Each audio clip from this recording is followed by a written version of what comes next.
Hello, everyone. My name is David Reed, and welcome to Dial the Gate. Thanks so much for joining us. If you're live, really appreciate you being here. We have a great lineup today. Darren Sumner of GateWorld and TV and film marketing veteran Jenny Stiven of Clio Consulting and Kaleido. She's going to be joining us as well to discuss the state of the gate. It's been 6 months since we did one of these. We have no real breaking news. I just want to put that up there. This is not a bait and switch. It wasn't like, well, is Stargate coming back? Well, let's lower the boom, and this is the announcement. No, we're discussing where things are in the industry right now. So just to give you a complete idea of where we're at with this. If you like Stargate and you want to see more content like this on YouTube, it would mean a great deal if you click the like button. It really makes a difference with YouTube's algorithm and will definitely help the show continue to grow. Please also consider sharing this video with a Stargate friend, and if you want to get notified about future episodes, click the subscribe icon.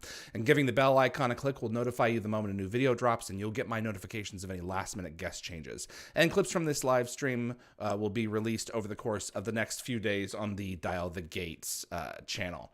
So, as for this episode, this is a live.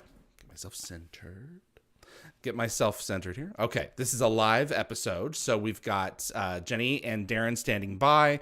The moderators will be taking your questions. I'm going to pick a question from our audience that I believe stands out. And if this person is still in the group at the end of the discussion, I'll pick a couple. Actually, I'm going to pick one and see if they end up there. If this person is still in the group with the same username, provides their email address in the chat near the end of the show after we've announced them as the winner, they will win themselves this fan-made Daniel Jackson pop action figure created by Big J Customs and signed by Michael Shanks. This is a one-of-a-kind giveaway submitted by Big J over at Big J Customs, and you can check his Facebook page out. I just displayed it a moment ago at facebook.com/Big J Customs, and we'll be bringing that up near the end of this episode. So submit your questions, and if I like your question, I'll have Tracy call it out in the chat. And so Tracy will be looking for the email address of the user once they've submitted, whoever has submitted the question that I think earns themselves this pop figure for this episode. So if you're still in the group near the end of the show, I'll invite you to submit your email address to the chat so we can confirm who you are if that's something that you want to do in order to earn this figure. Okay, enough with me. Jenny Stiven of Clio Consulting and Kaleido, Darren Sumner of GateWorld, and myself. Hello, everybody. Hey. Hi. How are you guys? Doing good, actually. How are you, Jenny? Post-COVID times, doing good. I know. We have a joke now that in the house that it's so surreal that it doesn't matter if it happened yesterday, during COVID, or before COVID, it's all 7 years. So when you say, so when did that happen? 7 years ago. That's when it happened. It feels like that. It does. It really does. We're doing great. Does it feel like it's been 6 months since we had this discussion? One of these discussions? Yes and no. Yeah. Yes and no. It's kind of a weird feeling. Like when I think about where I was, which was at home taking care of my dad, then That's yeah, true. it feels like 6 months. But then when I think about just time frame, it feels compressed. And I think, no, God, that feels like yesterday. That's right. So, Darren, how you doing, man? I'm feeling that. In my house, we call it the before times. yes. Pre-COVID. And now we're living in the post-apocalyptic landscape. Yep. What's We that? have 16 streaming services, and I got to pay for every one of them. But no, it's going well over here. We're excited to be back, and we're excited to if I can get some other work done in my real life, then start ramping back up on some Stargate content, because there's some fun stuff to do. What's fun over at GateWorld? What do you want to highlight? Well, we're trying to spend more time on our YouTube channel and do some original content, as well as having weekly Dial the Gate clips over there.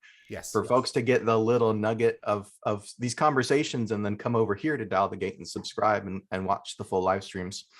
So I don't know. We're almost to the 25th anniversary of SG1, and I'm trying to figure out what to do. For about a year, I've been wanting to do a big ongoing video series that I won't say anything more about because it's in the works, but I don't think it's going to be here by the end of July. So it might end up being a 26th anniversary celebration. We'll figure out something else to do. We've all been there. We've all been there. Our 20th anniversary, David and I did it was in the 21st year, but cool. It worked. Yeah, it works. There's just some things that you have to push around, especially now more than ever. I think people really get the fact that if we can do it, we're at this point in some cases lucky to say that we can just do it at all. Oh yeah, gold star for us, man.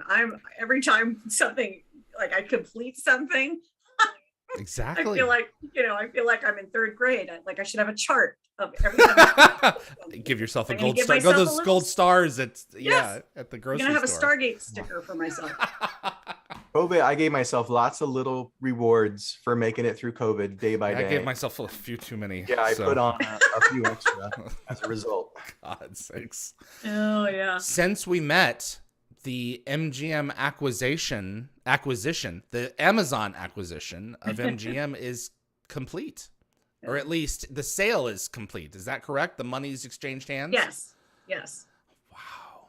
So is there any chance of any plugs being pulled at this point?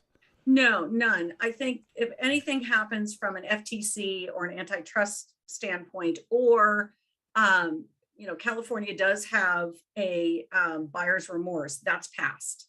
So the FTC might come back and assign fines. The woman who runs it runs the guy who runs the FCC are pretty hardcore on antitrust. Okay. But I've got some updates on that and why it's unlikely that that's going to be an issue for this acquisition. Okay. And merger. Let's get into it. Okay, cool. So one of the things that I wanted to make sure that we started everybody on the same playing field, because there are a lot of different articles and numbers. So let's just boil it down. And I'm going to quote a couple of things for people that are from a couple of different articles, and also just some background research that the three of us were able to get from our contacts. So the three of us meaning you. Well, no, because for the most part, we've all been talking about it. Okay. So what happened in the $8.4 billion acquisition is Amazon assigned a value of $3.4 billion to MGM's film and television library, right? So nothing coming up, no new productions to what already exists. And then we've talked about this before, but remember that library was cut in half by Kurt Gregorian in the 80s when he sold it to Warner Brothers. So Warner Brothers, right? So, actually he split it up with Criterion, Turner, and a whole bunch of people. So when people look at the sort of the golden age of Hollywood, MGM's films like The Wizard of Oz and Gone with the Wind, those are not part of this equation anymore. They're not. It's 1984 forward. Now, there were some that he retained, and that is included in here. So, for instance, we worked on a horror channel, and there were quite a few 1950s, 60s, and 70s horror films that were not included in that turnover. But they were earmarked beforehand. Correct. And so it does include classics, but not, I shouldn't say that.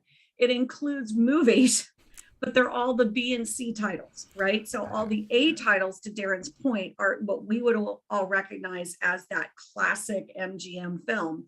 That is not part of this library. So again, that's a $3.4 billion valuation, and that was assigned by Amazon and approved by the SEC. So that's the library. Then separate from that, they've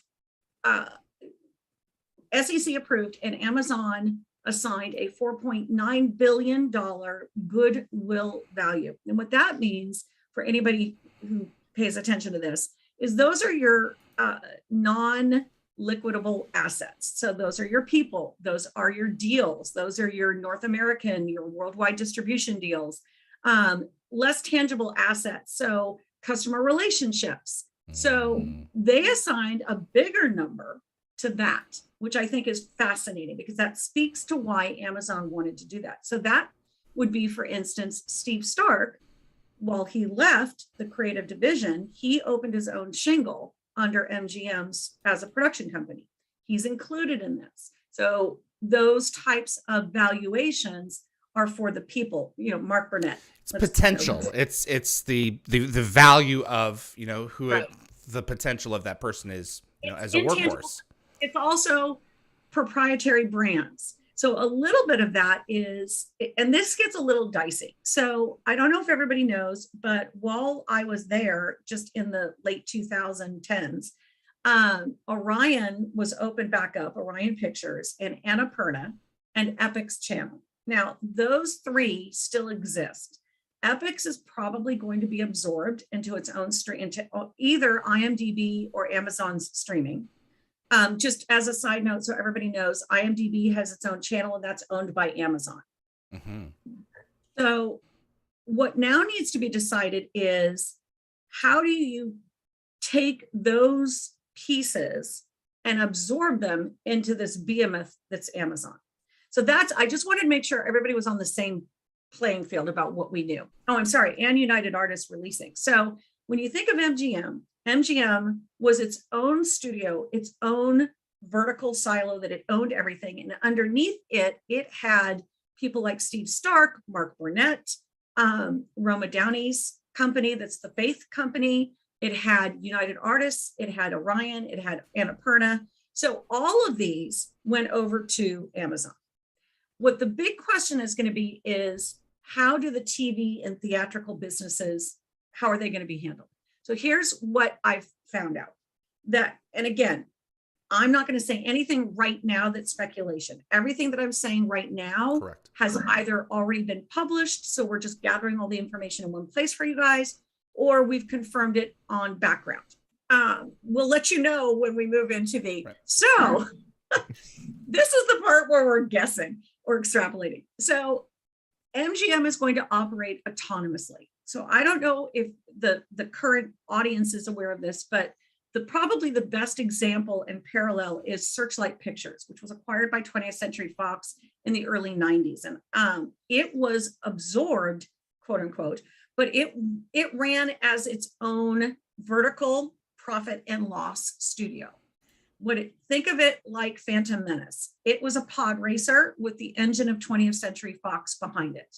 So think of MGM, it's going to be the little studio that could, it's going to be a production studio. It's going to retain its autonomy, but it's going to have Amazon's, now this part, okay, speculation, Amazon money, we don't know how that's going to work, and Amazon infrastructure for support. MGM has, and this is where things get tricky. This again, this is all fact. Amazon has what's called carriage and distribution deals. And Darren, you've talked about this in a couple of really great articles about this is where things get messy. So you've got United Artists, you've got Orion, you've got Annapurna, which Annapurna is basically for domestic releases. So you've got all of these plus Epix, which we know is going to go away. That was announced 2 years ago prior to the merger. But what's going to happen with all those deals? And then all of that library, remember, that was valued at the 3.4 billion, those have distribution deals. Stargate is the perfect example. There are, which David and I experienced firsthand, and Kyla, massively complicated deals for Stargate worldwide, of which some are distributed through Amazon.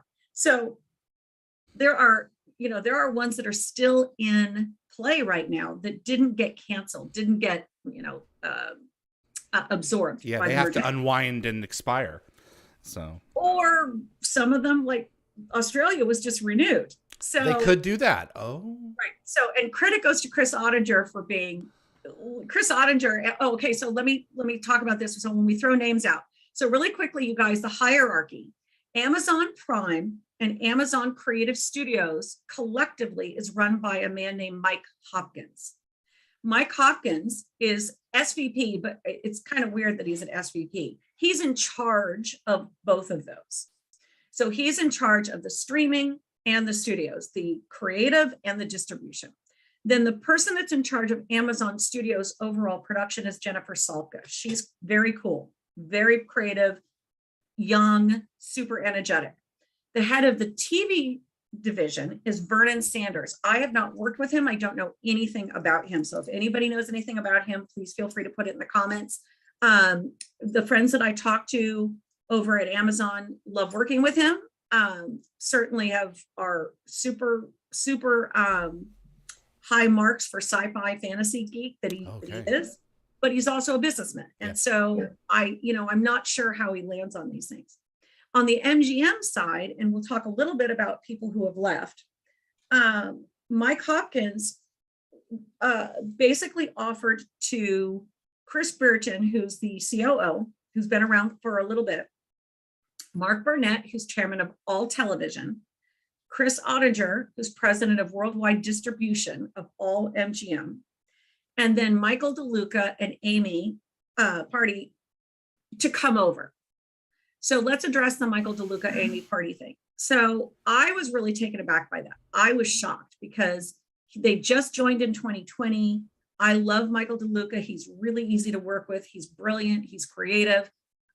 He actually is responsible because he started working a little bit before 2020 for kind of the resurgence of the really good films that we've seen recently that MGM came out with. He's also responsible for working with Chris Burton on the very measured way in which they're releasing things, as opposed to the kind of hit and miss that was happening before. But they were all offered to come over, and Michael DeLuca and Amy decided to leave of their own accord. That I know for sure now. They were not pushed out, nothing like that. What happened is Michael came on board at MGM because of the autonomy that he got to have. And MGM was great about really giving each of its divisions, okay, here's your P&L, your profit and loss. Here's what you get to do. If you're successful, go to town, we don't care. And they got to work cross-functionally within MGM with very little oversight from the board. Frankly, if you went to the board and said, here's what our plan is for the next 2 years, and they liked it, at that point, you were good to go. So there was no harm, no foul. There were no bad feelings. I think Michael and Amy might end up over at Warner Brothers because they work together. They come as a pair. I was shocked by that, and I was super disappointed, but I get it. He wants to go somewhere where he's not going to have to answer to 3 other people to do his business creatively. So that means that what's left is a lot of decision making. So when you have a merger and acquisition like Searchlight was at Fox, and I was there working at Fox when it really moved in the early 2000s. There are divisions that automatically get absorbed, and that's marketing, licensing and merchandising, operations. A lot of those get absorbed into the parent company or shared. So marketing, for instance, in digital marketing at the time, we got immediately absorbed into the international marketing and domestic global marketing at Fox. However, creative, production, even PR stayed autonomous at Searchlight. And within marketing and distribution, we stayed with Searchlight. We just had one more person to answer to. So I was doing digital marketing international with Maya Cohen and then Graham Redsick eventually, but I answered to Searchlight and then to Fox. So at the time that was Rebecca Carey at first Searchlight and then Bettina Sherrick at Fox. So while those merged, it just meant I had one more person to answer to, but I stayed at Searchlight. That, from my understanding, is how is it going to work at MGM. So for instance, they all moved back into the Beverly Hills offices 3 weeks ago at MGM. So all of that is to say that the operations, the infrastructure, it's pretty much moving along.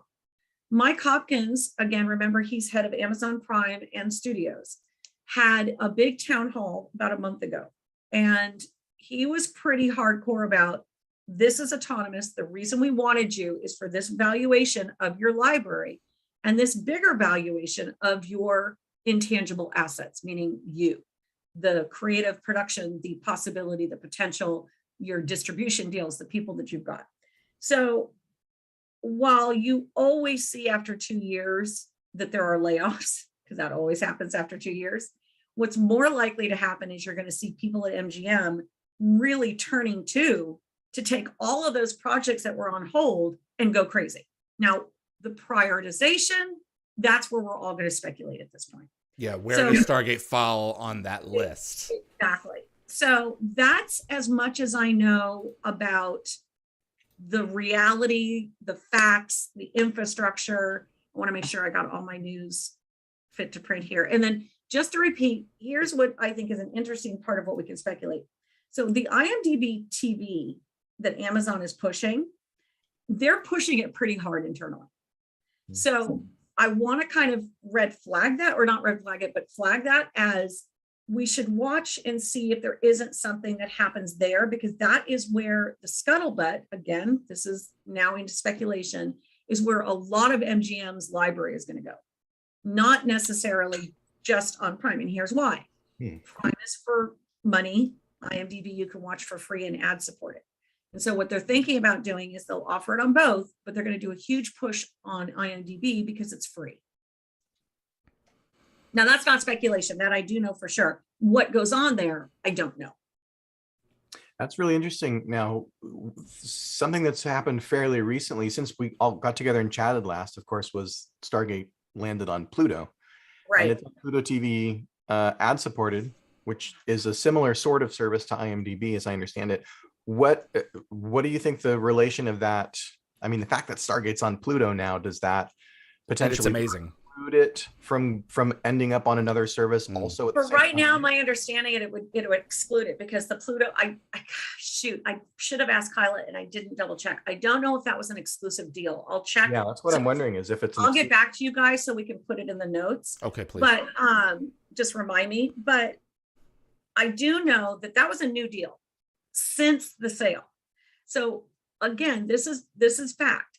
Chris Okay. Ottinger's That's one thing division I of wanted to ask. distribution is actively acting with no compunction, no holds, to move forward as digital distribution. That is, his division is still moving forward as MGM.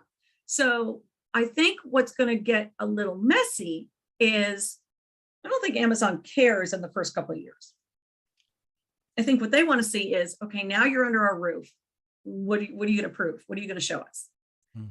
What I'm very curious about is I don't see any interviews by Mark Burnett, who usually loves to go out and do interviews about this stuff.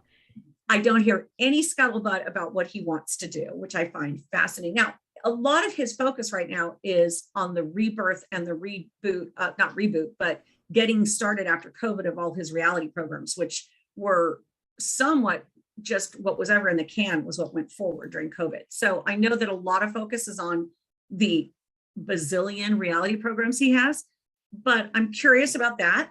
I'm curious about what Vernon Sanders over at Amazon wants to do with the MGM new stuff, our new programs. There's a guy called Matt Mossenbacher, who, David, you've met. He was on a panel with us. He's a huge geek. His background is in sci-fi fantasy. He now runs the sci-fi fantasy division runs a part of that division for Amazon. He is fully focused on The Boys and Rings, but I know he likes Stargate. So is that something that he would go up the ladder to Vernon Sanders and say, hey, we really should look at this? I have no idea. And that's where I'm fascinated to find out, what is that process internally going to be? Because it's going to be different than anything they've ever done before. When they acquired IMDb, it wasn't the same. MGM is its own creative studio with a lot of leaders, not a lot of followers. So I'm going to be super curious to see, what do those meetings go like? How's that going to mash up? How are they going to talk about this? Does everybody get to throw their ideas at the wall? Who's going to make those decisions? Is it Mark Burnett and then he reports to Vernon Sanders? I have no idea. It's going to be interesting to see how this unfolds. Yeah, because, you've got, there's so many moving parts here. And it's one of the reasons why I wanted you, Jenny, to come in and say, okay, here's at least where we're at. I mean, it's still too many moving parts, honestly. Right. I think a lot of it is, I think it's fascinating to have at least the structure that we know of right now. I am blown away that they valued the intangible at 4.9 billion. I did not know that that was the split. And that was in an SEC filing. So if anybody wants to go look that up, it's public. Amazon and MGM had to file that in April. So it's a public SEC filing. So I was curious and I was like, oh, isn't that interesting? And what they listed under, this is even better, what they listed under their intangibles were mostly allocating to its North America segment, not international worldwide. So of course I wanted to call Kyla and Chris, but you know, they can't tell me. But it refers to their customer relationships and proprietary technology. So it's basically what enables Amazon to make streaming projects with the MGM brand. So does that make sense? It means Amazon gets to say, whatever you do next, we want to stream on our proprietary technology of Prime Video or IMDb. So in that regard, MGM's valuation is potentially higher because of the engine that Amazon brings to distribute it. Well, and that not just the library, which they are, I'm sure, just having a blast divvying up and figuring out how they're going to do it, but those potential productions. And I think that what I think is the biggest question mark is, okay, so one, we don't have a new assigned head of the film division that Michael DeLuca and Amy left. So that'll be up to Mike Hopkins. So who's going to do that? And as far as Mike Hopkins is concerned, MGM's going to operate on its own, reporting to him and Jennifer Salka and Vernon Sanders. So what does that mean? I mean, that means you have a whole nother layer of people you have to convince of what you want to do. And if they are splitting this catalog, who's in charge of the catalog? At MGM, you didn't have, like at Fox, we had an entire division that was devoted to the catalog. You didn't have that division at MGM. It was under whatever film or television, right? You were in film or television was in charge of its own catalog. So do you have an idea of how these pieces are going to fall into place? Okay. Not a clue. I mean, we could look at Searchlight as Mike Hopkins has actually used Searchlight as an example, and then ironically used the Disney acquisition and merger of Fox as the example of what they are not going to do. Okay. They are not going to absorb it where it disappears, or MGM's own absorption of United Artists, where United Artists was supposed to stay as its own shingle, and it didn't. It just got absorbed, and it just became a distribution releasing arm. So he was pretty clear in a lot of what I read over the past week of our example is that this is something brand new that nobody's done. We want it as its own shingle. We do not want them to be absorbed. They have to answer to us at some level. So for instance, MGM's financial fiscal year ends June 30th. I'm pretty sure that stayed the same from what I'm hearing. So they'll have to turn in a new budget to Amazon, as well as you turn it into your MGM board and then to Amazon. But I don't know what that means. And I sure as hell don't know what marketing is going to happen with Stiven Bruno is CMO. I cannot imagine that Amazon would get rid of Stiven. He's brilliant and he's great at this. So coming from Netflix, he's got a very unique approach to being able to look at the creative as well as a massive behemoth streamer. He was at Netflix for years. So he's got a very unique perspective, and I can't imagine that they're going to get rid of him. But how does he get absorbed into the existing market? Yeah, how does he fit? Yeah. That's a lot. You know, I just got, you and I have got, people who we're talking with there. It's like, where do they go? You know, how do they fit into these things? Those things that are supposed to like get absorbed and taken over, like you normally say, those typical departments. What happens to them? And they're kind of like, it's not boring around here. No, and if you look at any of these, it takes about 2 years. So Fox, when it merged with Disney, again, I don't think it's the right example, but it's just the one that's happened the most recently. I'm going to ignore the AT&T and Discovery mergers because those are just weird. There were people who were offered packages right away. because they could be identified as redundant to multiple levels of Amazon people that already exist. Offered packages, meaning retirement. Yes. Right. Thank you so much. Not necessarily. So for instance, a couple of people were offered packages just as severance packages. So David, somebody that you and I worked with directly in brand management, it's not a retirement package, but she was able to live on it for a year. What I mean. Severance, they're leaving the company. Oh, severance, yeah. Yes, exactly. And what that did was it cleared out, I think, like 850 people right away at Fox. Yeah. Then about 200 went over to Disney. But by the end of this past year, they're down to just, I think, about 50 employees from Fox that have been retained. It takes about 2 years to go through that process and figure out where are the redundancies, where do they add value. And I give Amazon a lot of credit because from everything I'm hearing, they're really trying to be good about looking at, we're not presuming redundancy, we're presuming credit. We're presuming that you have something to contribute. Yeah, you've been previously hired. So right. And now, it makes sense that as other people get phased out, right. you know, then those new people are going to be adjusted a little bit. And then from there, where do they go?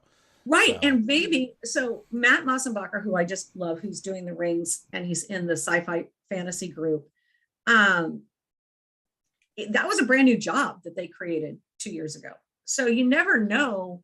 Bettina just got a promotion. She's now head of all audience insights. That was a brand new job.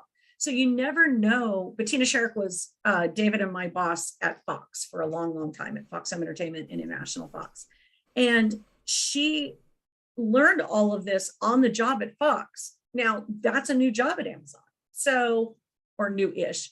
So Amazon's very willing to create new niches, new actual titles if they think that it serves the long-term purpose. I think the biggest fear that I think is a legitimate fear is that Amazon proper is an e-commerce, is a commerce monolith. And it is an assembly line. Now, I have not seen at all from day one in creative studios that feeling or impression at all. However, as the consumer, I haven't seen it. For friends of ours that work there, that is what it feels like. And I think that that's the danger. Now, I know last summer they restructured. That's how Matt got they created the sci-fi. I told you guys before, the silo that was the sci-fi fantasy silo. That's huge. That means they've got comedy silos. That is huge. That means it's not just, oh, that's TV or that's film or that's catalog, which is where they were before. Now they're actually divvying it up into a niche where they're recognizing that those audiences have to be approached by people who are equally in the know as that audience about that content. They're one of the few out there that are doing that. I mean, they literally have a fandom development team, which makes me giddy, but I haven't heard that. Fox did it, and shout out to Bettina and Julie, but most companies don't do that. They barely recognize it. And it's not an afterthought, but it's shoved into social, shoved into marketing, it's shoved into PR, it's shoved into events. It isn't recognized as its own entity, as a valuation in the equation of getting this film, getting this TV, getting this streaming series out. Amazon's doing that, which bodes well for Stargate.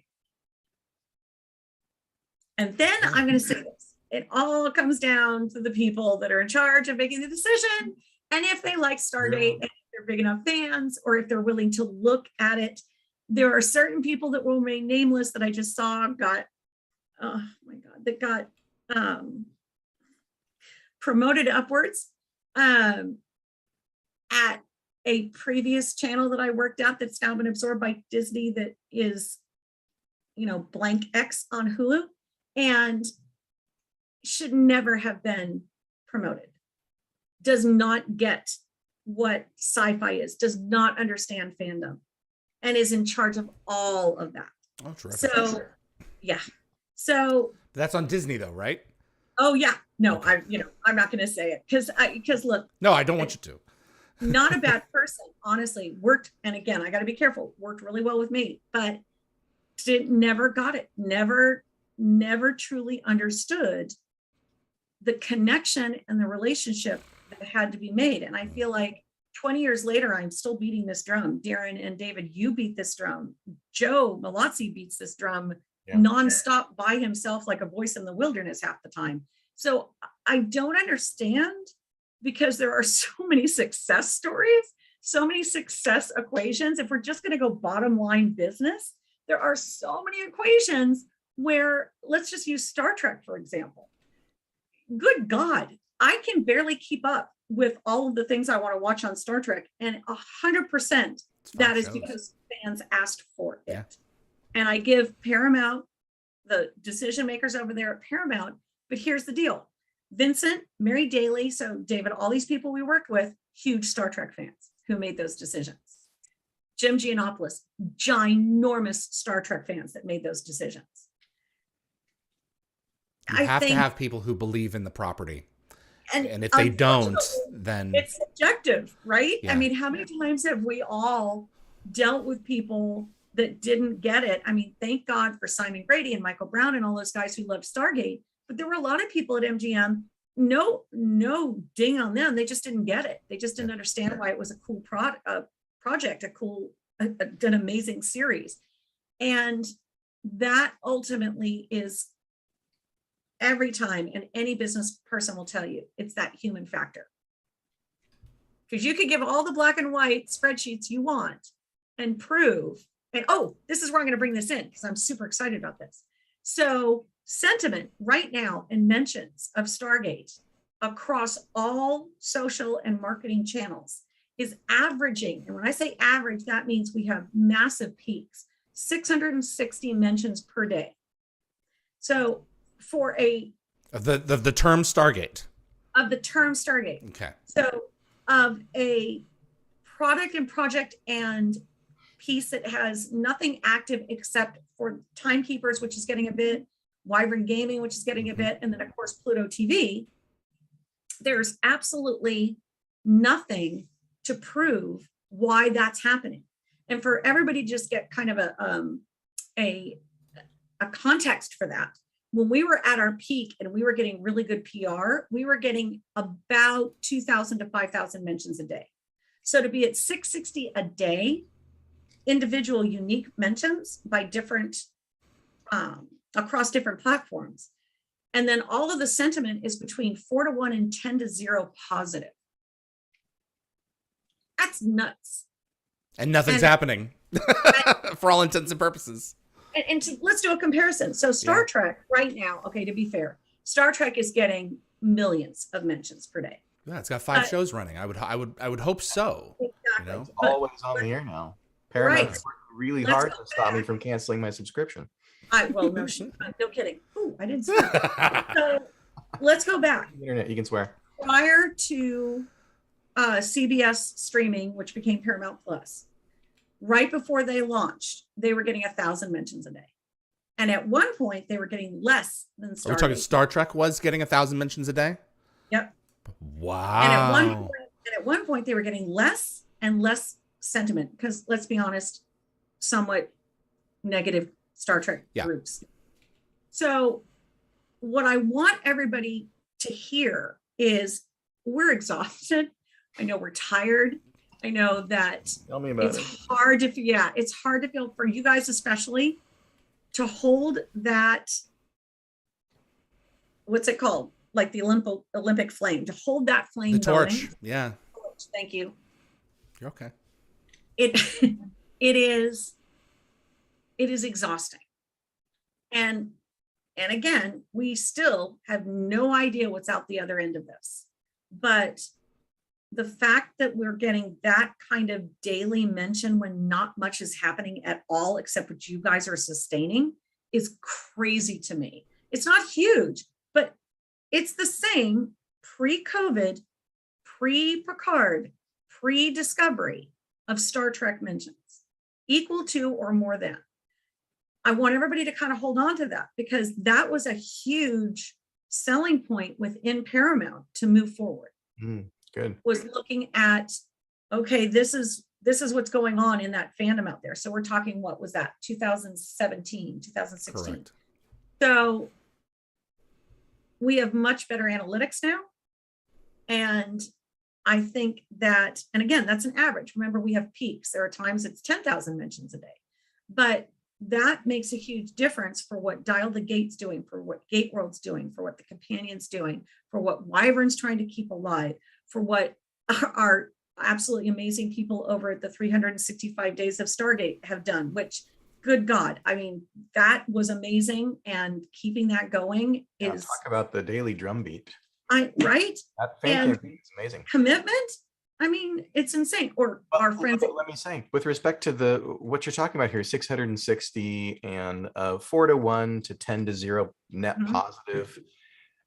That's a two-sided coin. On the positive side, I think what you're getting at is it suggests that Stargate as a franchise, and as a franchise with a built-in fan base, is ripe and ready to explode. Yeah. And I think it's more globally accessible too. Yeah. Than Star Trek is. It's on streamers now. It's global. It has the potential to explode right now. Yeah. I would say the other side of that coin is, hey, if you're at MGM or Amazon and you're watching the stream, that fan positivity is a currency. And yes, you have to figure out how to spend it, or it's going to go away. Absolutely. Absolutely. And Darren, I think that that's something that you and David can speak to, because the drumbeat for both of you has been consistent. I mean, obviously there have been up and down over the years. Of course, but fans, individual fans come and gone. Absolutely. So. But I think if what we do is we look at 2015 on, which is when MGM came back to David and Darren and I and said, hey, we want to bring this back up. And specifically it was Michael Brown and Simon and Chris Ottinger. That, from that point forward, as much as it's been an up and down, there is a consistency to that currency. And I think what Darren, I think what you guys should speak to is, what's your gut feeling from doing and being really boots on the ground with fans, of the patience to sustain that? Darren, you want to go And I'd be first? curious to know what you think.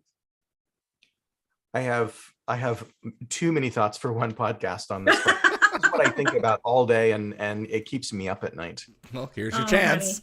So I know. You guys know me. I tend to be an optimist, and right. I think, right, it's just cautious optimist. Not a matter of if, but when. Stargate's coming back, et cetera, et cetera. We're all gonna have a great time. It's gonna be a great show. We're gonna love it. But boy, on the other side, I'm getting worn out. I'm getting grinded down. Right. I'm exhausted. Amazon and MGM, I'm exhausted. And if there's not something that sort of punctuates our excitement, right? So the new licensees, right? We've got not just Wyvern in the RPG, but now we've got Eagle Moss making ships. Oh, right. I forgot about that. Timekeepers. We've got a new PC game in the works, and other sorts of things. That's energizing to me as a fan and as a content creator. It's energizing, not just because it's a sign that the studio sort of hasn't sealed the box on Stargate and put it up on the top shelf for good, right? But also because it's something interesting. It's something new. It's fun. I just got a box in the mail from Eagle Moss, so I got stuff that's going up on my shelf. No, what? So wait, which one is it? Which one? Is it the ship? Which figure did you get? Yeah, I'll do an unboxing on the channel. I got the Hatak ship and the Death Glider. Yes, yeah. You got both? Don't have a Daedalus for me. I can't wait. I had to wait. Just financially had to wait because I don't get them. I'm not on that list to get stuff free. So I'm not either. As much flack as Origins has taken from a segment of the fan base, it was something to coalesce around. Yes. And I'm sure that the mentions on social went up. Oh, by far. Oh, yeah. I mean, right? that whole span of time that we were on the platform between 2017 and March of 2020, when it completely closed out, we were on a consistent 300,000 to 1 million on a consistent basis. Yeah. So, and the search traffic reflects that. If you go to Google Trends and look at Stargate over the last decade, the search traffic reflects that. Google or GateWorld's traffic reflects that. Right. But my wife can attest to this. I've been doing this for over 20 years, and I will, like the search results, I will just start to flag and get so tired and bummed out, and I don't want to write another news story, and let's just not do anything for a month. And then something hits. Right. And it's not even a big announcement. It's maybe just somebody has something to say that it indicates, right? There's movement, there's motion, there's interest. And it really does rejuvenate me. It really does. And it should. And I do want to mention, oh shoot, I didn't get the numbers, darn it. The licensing expo was just this past week. Sorry. And so remind me of those two things. I want to check and see from Kyla to see what the distribution with Pluto TV was. And I want to check on the licensing expo and what the numbers were. Here's something that we really do have to remember. Every single IP franchise that I have worked on. So Predators, Aliens, Star Wars. When I did the Star Wars Blu-ray release and then worked on the beginning of the sequels, that every single one of those was prompted to have a conversation internally because of these supplemental products. Every single one of those. So Aliens, Predators, Buffy, everything that came back up and bubbled up, Star Wars especially, was because of fans being engaged with those supplemental cross-functional pieces, which is anything in licensing and merchandising, anything in what used to be home entertainment, which was considered catalog now, anything that would be a streaming. So Pluto TV's numbers are good. They're not great. I was looking at Parrot TV. So for anybody who wants to check this stuff out, who's a nerd like I am, Parrot TV, Parrot Analytics has some free reports and they focus on streaming. And then there's another one called OTT and Tube Filter. All three of those are great research places to go to. So Parrot was, I don't know what the recent numbers are because it hasn't been a full 6 months, right, on Pluto, right? I don't think it's been a full 6 months yet. So they didn't have second quarter numbers when I looked, but they were better than they expected numbers. So they had wanted a certain percentage of the existing assessed Stargate audience, and they got better than half. So each of those pieces goes into that equation for a discussion internally. But again, it all comes back to, you have to have that person internally who picks up that report and goes, oh my God, you guys, look what happened at Pluto TV, and throws that literally on the table and says, these numbers are amazing. Look at what just happened with Eagle Moss. Look at Stargate RPG. It made 400% over what they expected to make. So those are crazy numbers. I was at a meeting at Lucasfilm where the entire discussion was just about the fact that fans, they were blown away that fans were so engaged and excited on Star Wars. So I'm dating myself, StarWars.com, the new blog that Bonnie Burton was writing at the time. So this was in 2009, 2010. And they couldn't believe that they did a panel at San Diego Comic-Con that summer that they couldn't get everybody in and there was a line. Now they know Star Wars is popular, but this was just to have a discussion about the potential of new content. and that Pablo Hidalgo, who runs the creative there, actually under Kathleen Kennedy now runs it, who came from Wikipedia. He ran that panel.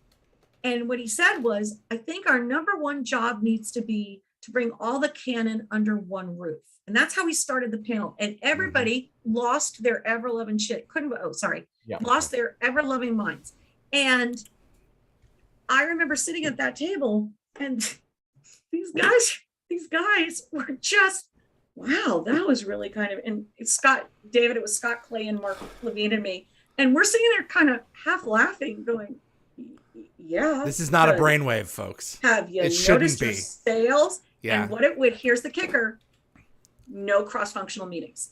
So license and merchandising for books was over here. Licensing and merchandising for Funko was over here. The StarWars.com, Bonnie Burton and Ivan Asquith were over here. So Bonnie and Pablo were one of the few who were actually talking to all of those, and Doug Gates talking to all of those different silos. And by doing that, what they were able to do was say, hey guys, we should be combining these numbers to look at where the fans are. And that led to all of what's happening now. Absolutely, that's where those conversations started. Not that I was part of it. I'm just saying that's where they started. And I'm hoping that here's the good part of Amazon. Amazon listens to those. They pay attention to that. They pay attention to cross functionality. They're not sitting there thinking, well, you know, we've got e-commerce over here. No, no, no. They're bringing all those numbers. So how does Stargate on our books, on Kindle, on all of Sally Malcolm's books? How was it on Prime Video when we had it? Okay, then how are the licensing and merchandising doing? Do we have any Amazon sellers? Is Sonia's oven mitts on there? They bring all of those numbers to the table. And I think that Darren, is where we get excited, where Timekeepers, Stargate RPG, you guys, the companion, who am I missing? There's like 5 million. Eagle Moss. Yeah. Amazon's willing to, yeah, exactly. Amazon's willing to stitch all of those together to say, okay, where's this audience? That's where I feel positive about it. And when you don't have anything out there in licensing and merchandising, when there isn't anything new, that's when I get depressed. That's when I'm like, okay, nobody's watching the store. Nobody cares. Because there's nothing, to your point, there's nothing new there. But David, you're not just sustaining, you're over 20,000 subscribers. That is nuts. Well, Darren, you've had an uptick. Companion wouldn't exist without Stargate. So I think that there's more there that's positive. I think the gap is we don't know who's internal at Amazon that's going to carry that torch. And I mean, I think Darren and I can certainly speak to this. The reasons where we are positioned where we are at this point is we love this property. Dollars to donuts, we want it to succeed more than anything else, more than us individually. You know, Jenny, right. You and I have watched people come and go, you know, through MGM, through everything else, saying, oh yeah, we love this property, we want to work on this. Right. We need a paycheck. Yeah. And then when the paycheck is gone, not to say that, you know, this is a bad thing, but you know, there are other interests that take precedent and they move on. Yeah. You know, that's right. And I think the three of us are willing to sit here making no money, just spouting our love of, other than ad revenue. Yeah. And for Jenny, I mean, you just, as a consultant, you did all this work for us for free because you love the franchise. And that's why the three of us are here, because we want this product to see. We want this circle thing here to succeed, you know, and do something new. And here's something else that we do need to bring up. So the 600-pound gorilla in the room is Brad. And Brad Wright. Yeah. Brad was not really into doing anything other than in 2018 had a great interview with you, David, and Darren at GateCon. Yay, GateCon this year. Yes, thank God. I know. And I think the difference that I've seen in him is he's not going to hold on to it. Obviously, he's got like 60 irons in the fire right now. But as he should at this point, yeah. Yeah. The fact that he's involved with the companion and he wants to do like the Stargate AI stuff and he wants to get it out there and he's doing something so off the wall new with the AI with Lawrence Moroney over at Google, which is so much fun, that's huge. Now, again, the gap is at Amazon. Who cares? Who's going to carry that torch? But the fact that you've got somebody that key, who is not standing on the sidelines, but actively saying, I've turned in a pilot to MGM. And the guys over at MGM, and this I can say out loud, loved the pilot. So we don't know where it is. We don't know what kind of decision, or, you know, it's not in turnaround. Okay, that I do know. So that's great news. Yeah. But turnaround being for everybody, which you probably all know, so please forgive me. David says sometimes I'm too much of a teacher, which is 100% true. No, this is why we have you on. Yeah, but you can shut me up anytime. No, it's so fine. Look, we have sustained 160 viewers and 170 viewers in the audience right now, so we're just fine. Oh yeah, and that's more than I love it. Yeah, than a lot of our past shows. Hi guys. So turnaround in this industry is getting better than it used to be. So turnaround can be for a script, it can be for a completed pilot, it could be for an actual film that's completed that somebody purchased. And what it is that Amazon or MGM says, Brad, we would love to get a pilot from you. And he spends 6 months and he writes this and he goes through it and he turns it in from his production company. And MGM says, you know what, this is great. It is what we asked for, but we're just not in a position to do anything. So we're going to put it in turnaround. And if somebody else wants to buy it, great. Now, number one, MGM's never going to do that with something like Stargate because it owns and operates that entire IP. It's unlikely. But what could have happened is that they said, we're going to put it completely on a back burner because of this merger, and we're just not interested in rocking the boat. And that's not what they said at all. So there are people in the creative division over at MGM who are holding the flame. Rob Hochberg and a couple of others who love Stargate, who have literally spent more time and hours on Stargate than it probably deserved because it didn't go anywhere. And they are genuinely interested in doing something. So that it isn't on a back burner or put in turnaround is encouraging. The problem is it hasn't gone anywhere either. It is still in limbo. Do we know the rationale behind that? Is it a sense that, okay, Amazon is in charge now and we need to sort of defer? Yes, let absolutely. Amazon make a decision? Absolutely. So a couple of things that I do want to clear up. There are so many rumors about storyboards on other channels and scripts that were coming out. And David and I and Darren kind of want to get this timeline. And I should have put this in our notes, guys. Let's get this timeline straight. Roland Emmerich and Dean Devlin were in talks when David and I were asked to come on board at MGM in 2015. And they were in talks to restart the trilogy, which Darren had run a poll for at the time in 2016. And we then worked with Darren as MGM employees to look and see what was going to be light, what was really going to be of interest. And or disliked the least. Right. Depending on how cynical you are. The poll was mixed. And I got to tell you, Darren, that had a lot of input internally about how those talks went forward. And what became very clear was, look, when you ask the question, would you take any Stargate? 70% said yes. Yeah. But when asked if the difference between the film and their universe versus Brad's, it was overwhelmingly Brad's.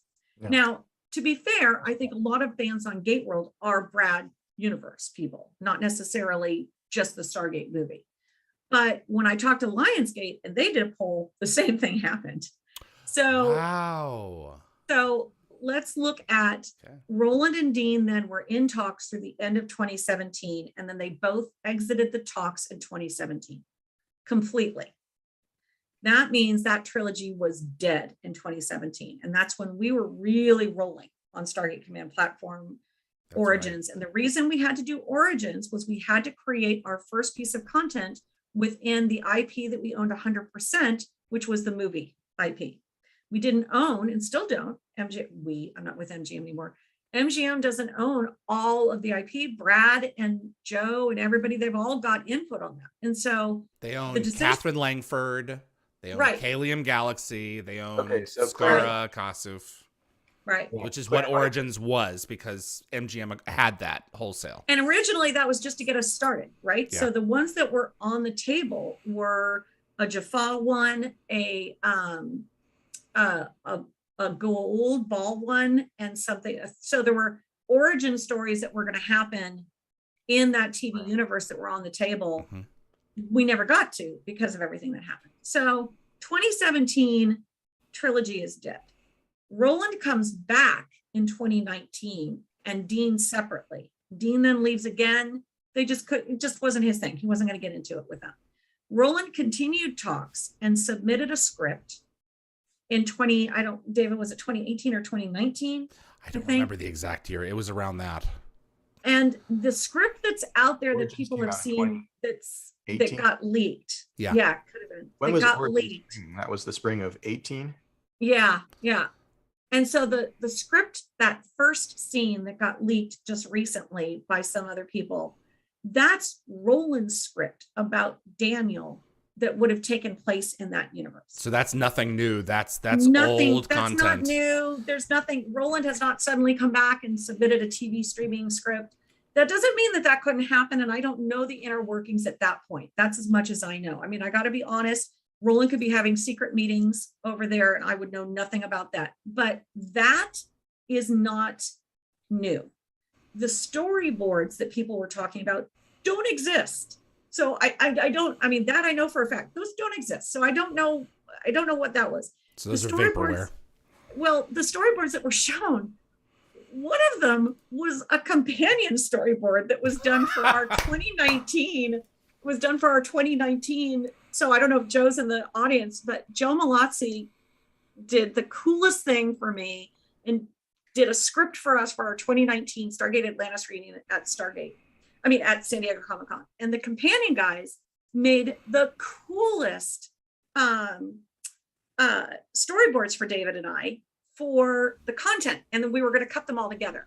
Right. Unfortunately, I don't think that footage will ever see the light of day. But that's what the storyboards, one of them anyway, that was leaked, was from that. And I called up Lars. I'm like, dude, did you know this got leaked? He goes, yeah, I have no idea because it's under lock and key. Nobody has it. So, I don't know what that is. A lot of stuff got leaked in the audit. Well, in the audit between 2019 and 2021, 2020 and 2021, there was a lot of material that was floating around different hands, and it obviously got leaked. The last thing is there is two scripts that Brad wrote. From what I've seen, I don't think any of those have been leaked, other than what he allowed and Joe allowed to be shown. As far as I know, and I talked to the guys, there are no storyboards for that.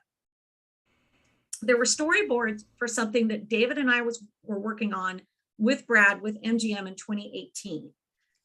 But I think there's two storyboards. Yeah, it was very different. It was like a condensed thing. It was like, it was going to be a thing. It was almost like a web series that we were going to do. Yeah, and it was cool. It advanced the story, but it wasn't really going to be a series. No, like a television series. It was literally to be a bridge between what had happened, and also, which I thought was really cool, that if Roland had gone forward with what he was talking with them at the time, it would bridge between those worlds. So it would have bridged between our origins, between the TV universe and Roland's.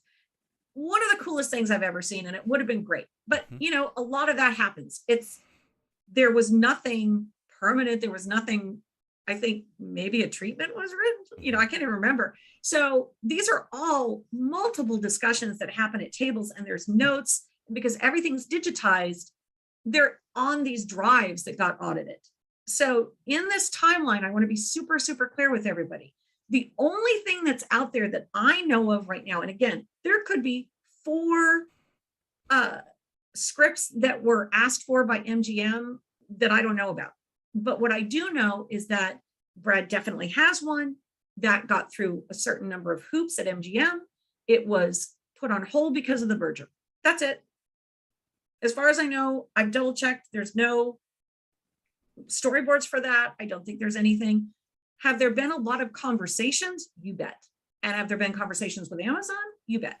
But nothing new has happened for the past year on that or 6 months that I know of. Okay. It's going to be interesting to see what happens next, considering, there's this outgrowth of science fiction product that is just absolutely exploding. Obi-Wan, I'm really interested to see if there's going to be any types of information in terms of the numbers for Obi-Wan. Everyone's talking about this thing. Yeah. Strange New Worlds is starting to redefine a lot of the image of Trek for a lot of the classic fans like myself, who are retained from the Berman and Roddenberry original days. Yeah. And it's going to be interesting to see, moving into this new space where Stargate has it's fit. And I think that it has a place where it can fit. So I do. And I think this is my question for you guys. So this is the question we always want to know, that of course we'd love to have something in the Brad universe, as is evidenced by the crazy numbers for your show, David, every time you have anybody on, Darren, for any article that you write or new content, and then what the companion just did with AI. So what, if anything, are we willing to be open and flexible about? Because Darren, to your point, we are tired of the drumbeat, right? So I don't want to be worn down about this, but I've always been open to something new. Obviously, I worked on Origins. I don't care. But what Which does was that full mean? of TV callbacks. Right. If you're looking for them. Exactly. And what would you guys be open to? Blue sky, and then, okay, I would deal with it. Darren? That's You good. ready? Oh, okay. It's He's two thinking. different questions. I'm processing two different questions because you've asked blue sky, which is, ideally what would we love to see, and what would we be willing to put up with. I mean, David and I have talked about this for more than 10 years since we first started the GateWorld podcast, that we both sort of think of ourselves as franchise fans. Right. And so what I want is something in the established universe, the established canon. Right. Whether or not it comes from Brad's typewriter, I mean, I want to see Brad's show, but it should be in the established universe that we all know and love, the TV canon. Yeah. Now, what am I willing to tolerate as a franchise fan? I want to see more stories that use the Stargate. And that's a that's a lower bar, right? Yeah. Stories that use the Stargate. It could be movies, it could be TV shows, it could be whatever it is. Right. I have preferences. I think that some of those things are in much better interest of the brand. But and in today's day and age too. I mean, that's the thing that kind of blows my mind, is that I loved The Expanse. I flipped out. I was one of those who, bludgeoned to Amazon. So socially, in this day and age of exploration, of Hubble images we've never seen before, of Mars, of the things that we are seeing that NASA is getting finally, and JPL money for. Wow, could we do some cool stuff? And the message, which was always, while subtle sometimes, of we're a human race, not a country here, a country there, a country here, could not be better timing. So I would pretty much, my bar's pretty low. If you do something exploratory and it's an adventure and it's a team, I'm good. But my preference is that it has to be in universe, in canon. Yeah, in TV canon. I agree. I've always been the same way. Canon. And there's so many opportunities. There's so and many. It's got to have the humor. It's got to have the humor, because one of the things that kept it light is I don't need one more. Oh my God, I almost swore. I don't need one more freaking dystopian sci-fi show. I just don't. And I love them. I'll watch anything sci-fi, but except Westworld. Oh my God, seriously, I cannot. I did it. And I could, and I get it. I don't need to see it. I get it. Oh my God. And I watch it, and I'm blown away by the writing. I'm blown away by the production, and I leave so depressed. It's like, okay, it's just not me. Yeah. But, it's like a brick to the face. Right. Exactly. Tim and Timmy love it. I know I love it, but we can't get you to watch it. Oh my God. So, but I've never liked anything that was cold. Yeah. Like that. Anything that's a sterile. I mean, I'm a film and television major, so 2001 Space Odyssey was, absolutely a must. Yeah. But Stanley Kubrick, that it's too cold, it's too sterile. But and like Contact, I think is one of those quintessential sci-fi films for me, where I look at, when I think of Stargate, I think of possibilities. Yes. And if there's an analog for me, it's Contact. Yeah. So. I think that's a great comparison. And Darren, to your point, it is, here's our preference. Here's what we would love. But here's what I don't think, I shouldn't say put up with. Here's what we would still love. It just wouldn't be our blue sky. And I think anything Yeah, you're other not than gonna get everybody to come along with it. If that's what I'm afraid if of. it's a 2009 JJ reboot, I loved that movie. I Yeah. thought it was a terrific representation of a different vision of Star Trek. Right. It's a Star Trek film from a Star Wars fan. Yeah, and then it took another decade or so for it to come around full circle, Yeah. and now Yeah. the Kelvin universe has been sort Yes. of folded back into the larger Star Trek canon. Right. There are possibilities, right? We could have a different kind of Stargate project that told a different kind of Right. story from a different vantage point. It wouldn't be our preference, and Amazon MGM would lose some people in the process Sure. and would create new factions in the fandom. Right. There are possibilities then if they stick with it and do more, and maybe both of these universes can live at the same. Yeah. Well, look at Star Trek: The Next Generation. Yeah. It squarely fit within Roddenberry's earlier universe, and because it's the same universe, and it was also Roddenberry. But a lot of those even the original cast, number of the cast were like nothing to do with it, and then it proved itself, and then it's regarded as the greatest thing since sliced bread. The Next Generation, Right. widely and correctly in most cases is. So I think that as long as it acknowledges Brad's universe, in canon and Yes. in universe. So I think while at the time, and again, I'm an easy audience, which I think people who have gotten to know me, I am not a critical sci-fi fan. So I'm not going to get into huge arguments about The Last Jedi versus Rise of Skywalker. I am not going to get into whether or not Get some Next of the fights. whether Next Generation or DS9 is better. I enjoy all of it for the reasons why it's presented. I am not a good bellwether of how Stargate fans will accept something that is in canon or in universe, but not what they're looking for, because I'll enjoy whatever we do. Yeah, you're going to get a little of everybody. Well, and I think here's something that I would say. Wyvern Gaming's RPG is a great story.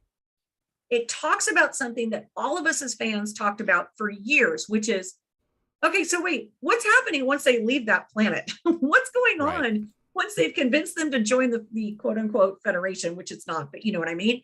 Then that's fascinating to me. Now we all get to make those up as we go along, which, oh, by the way, if you're at San Diego Comic-Con, David and I and Linda will be running 3 games each night. So please sign up. You'll see more information. I think that was so spot on, so fascinating, came from fans, and yet was perfect in-universe story that I think fans would accept pretty darn well, as long as it was not the primary thing. So I think that there's so many stories we can do. I think the only time you might find people really go off about it is if we go back to the film universe. I think that's a problem. That's from what I've seen. While fans would stick it out, I don't know that there's enough to do there. Even having read Roland's script, which was phenomenal script, it's a dead end at some point. You're creating a whole new film universe when you have an existing in-canon TV universe that has multiple, if not hundreds of stories that could be told. But the fact of the matter is, it depends on that board member going, it's a property that I love. I want more of it, please. Like Star Wars. Good luck. Good luck rebooting Star Wars. No one will accept it. Or B, all of this past stuff is stuff that I have to monitor and keep track of. No, thank you. Let's start fresh. And that's what it comes down to. Yeah. And you know what, Darren, you brought this up, I think, in our last talk. 300 and some odd hours is a lot. And here's where I think Amazon is the perfect partner, because I was really worried when it was Disney there for a while that nobody gets the catalog business, even Disney, like Amazon does. They are not overwhelmed by 300 some odd hours. They are not intimidated by that. They are not intimidated by the universe. They are not in a position, the people that we know that work internally there don't look at that and go, oh my God, I'm exhausted. They're excited about it. The fact that they're given that much content to work with makes them salivate. So I hadn't even thought about that until just now. When I talk to those guys, it's like Matt with the Lord of the Rings, the fact that they have massive amounts of hours, but they're creating a whole new world. He loves that. It's a challenge to him. And they work cross-functional. So they work with licensing and merchandising, with books. So, I think that makes Amazon a partner that we're really, really lucky to have. Okay. If it's done right. That worry that I imagine studios have about a deep franchise with 350 plus episodes to bring new people on board. And there's sometimes a perspective that that's a liability for bringing new people on board. Well, look at Doctor Who, I mean, I see just the opposite. Yeah, I agree. I agree. Something really remarkable has happened in Stargate fandom over the last 5 to 7 years, which is new viewers catching it on streaming and binging it, and they come online and they ask questions like, why can't you walk the other way through an open wormhole, and how did Apophis redial the Stargate in Children of the Gods, and all the questions that we've been talking about for 20 years. Everything is new again because folks are coming on board, and those 350 episodes are a massive asset for viewership. Gold mine. Because people are looking now in the streaming market, they're looking around and saying, what's a show that I can get into that's not going to be done in 20 episodes? Right. That I can really sit and live with and be a part of this universe right. for a relatively long term. And Stargate is that in spades. Absolutely. And one of the things that I was blown away by in March of 2020, I was closing out all of the analytics and social and everything and handing it over back to Kyla and those guys at MGM. And one of the things that I kept coming back to that I talked to her at length about to double check my numbers was the growth in the 18 to 36 year olds in Stargate. And I watched over 6 years. It went from, if we did 18 to 25, and then we would do 26 to 42. In both of those, I watched a growth year over year of 106% in those demographics. Now, we don't divvy it by millennial, Gen X, Gen Z. It's by those very specifics, because you're talking about 18 to 26 is going to college, just getting out of college. So there's a lot of binging, a lot of streaming. Then you've got 26 to 42, which is earners. They become independent earners. So there's a very definitive difference between those two. And what I was blown away was by the college one. Okay, you know what? I kind of get it. Sure. The new earners, it grew from 18% to 36% of the audience was that 26 to 42 year old or 44. I was blown away in that 6 years. And that has continued to grow from what I've seen. So the social I don't have access to the numbers obviously anymore that MGM has, but looking at the sentiment and using my social tools, that has continued to increase. So Darren, to your point, this should be something that Amazon is absolutely, okay, we're throwing our hat in the ring for this. We're all over this. I think one thing that I haven't mentioned that is going to be really important is for everybody to remember that there are a lot of priorities of IPs at MGM. And so it's not just about unraveling and figuring out all of those contracts and carriage licenses. Carriage licenses basically just means licenses have been given to carry this product on a particular cable channel or Pluto or whatever, and distribution deals worldwide. It's the fact that MGM owns an enormous amount of IPs that have to be prioritized. And there are certain ones like Rocky and others that are prioritized right now over Stargate. What comes back to is I really want to know more about Vernon Sanders, who's in charge of TV. And I want to know more about what Mark Burnett's thinking. Because those are going to be decision makers. Because Rob Hochberg and those guys can bang the drum all they want in creative, but those two are the decision makers. You ready for questions? Yeah, for sure. Oh, wait, did you want to talk about the antitrust thing? I mean, at this point, I need to get to questions. Okay, go for it. It's good. If anybody wants to know about the antitrust thing, David and I can answer those questions separately because we did research on why it is not an antitrust issue. Yes, absolutely. So the winner. So earlier at the beginning of the show, I talked about a giveaway from over at Big J Customs. We have a custom made Daniel Jackson pop figurine. So cool. It's so cool. And that is going to be going to Linda Franklin. So Tracy, if you could reach out to Linda in the chat there and see if Linda would be willing to provide her email address. Super jealous. To Tracy so that we can email her and get a physical address to send this little signed by Michael Shanks Daniel Jackson custom made pop figurine over to her. So cool. Linda asked, Jenny, how is fandom for the Stargate franchise truly measured internally at MGM? What are the component parts that come together to assess such a great question. All right. So for anybody who is a burgeoning social analyst or wants to get into data science or into marketing, that's a great question. So over the past 6 years, there are several companies and several tools that have become extremely popular internally at marketing and social departments. At every studio, social departments have now been delineated, digital marketing, from the overarching marketing department.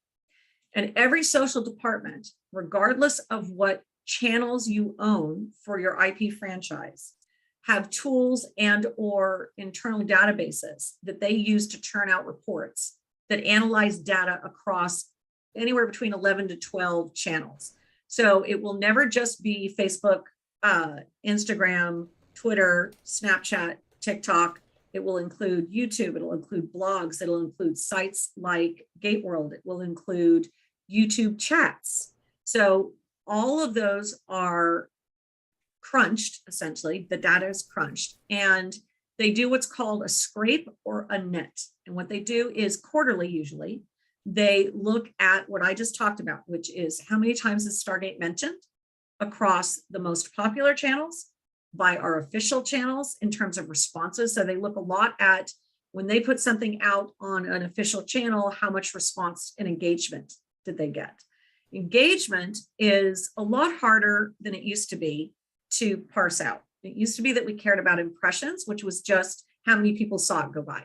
Nobody gives a crap about that anymore. What they care about is, did you engage? And so for every fan here, which I think you know, because I talk about this all the time, sorry, ad nauseum, is that it's when you engage across those channels. So talking in this chat, be responding to anything that Darren publishes that's an article, anything that David does, not just as viewership, because viewership is important, but it is not important as the engagement. So all of those reports are done quarterly. And so the last analytics that I saw that I was lovely, they were privy and showed me, they looked at not just social, but they also looked at worldwide distribution numbers based on viewership and subscriptions to Amazon viewership in the UK, for instance, or it was Germany, I think.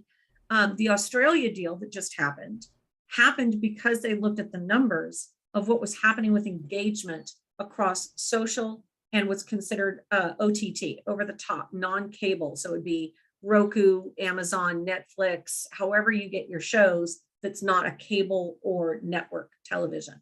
And then they look at the numbers, old school Nielsen numbers. So they combine all of those numbers into an engagement analytics. And there's a data science to it. You can actually get online degrees in data science for social and social analytics now. And that includes streamers. So I go back to Tube Filter, Parrot Analytics, if you guys want to look at research. Some of them cost, but a lot of them you can get for free. That's what so I look at those on a weekly basis for whatever project I'm working on. So you look at what are social mentions, what are social engagement, what is, if it's an IP or franchise that is theatrical, then, and here's the key that's a little bit more nebulous, you look at licensing and merchandising and supplemental pieces. So you look at books, you look at Funkos, you look at the Stargate RPG game. Those are its own functional piece where you look at what were those sales and did they peak during this quarter? When something was released, did people go out and buy it? Those become very important because there is no better way to be able to gauge a fan's dedication and commitment than in the purchase for licensing and merchandising. Open their frankly. wallet. Yep. Absolutely. I mean, I hate to say that because God knows I'm not sitting here asking people, I should say, qualifier, I'm not asking people to spend money. I'm just saying that is a large part of that equation. Well, this goes back to the next point here. Yuki at home, what are the odds of a broadcast release for a new show? Or would it only be, on streaming? Is there a chance for those who don't want to open their wallet to watch it? Well, yeah, because what they'll do is they'll put it on a free, like IMDB for free with ad supported. I don't think, well, okay, I shouldn't say anything. Amazon Creative Studios has not currently distributed, as far as I know, and correct me in the comments if I'm wrong. As far as I know from all the shows that they've done, it's a bit owned and operated, meaning they created it and then they distribute it. As far as I know, they haven't sold it to any distributors like Hulu or FX or Sci-Fi. They bought from those distributors. Right. Like I think they've acquired some, but I don't think they've handed any out. I don't think so. So again, guys, like turn around. I can't think of any. Any normal show, 20th Century Fox would create at its own studios a TV series. Then it would shop it around to distributors, including its own people. 20th Century Fox Television Studios was not guaranteed a place on Fox or FX. It had to be sold to those people because those were independent, siloed profit and loss divisions. I don't know of Amazon Creative Studios pitching or shopping any of its projects to any other distributors. So my guess is, and that's a great question because I just kind of presumed it would go internally. MGM, if it stays its own division, could shop it to other distributors. It wouldn't have to go on Amazon. If Amazon sticks to what they're saying, which is it's going to be autonomous. Because let's be honest, Mark Burnett is not going to suddenly have all of his reality programs on Amazon. That's not going to happen. Okay, that makes sense.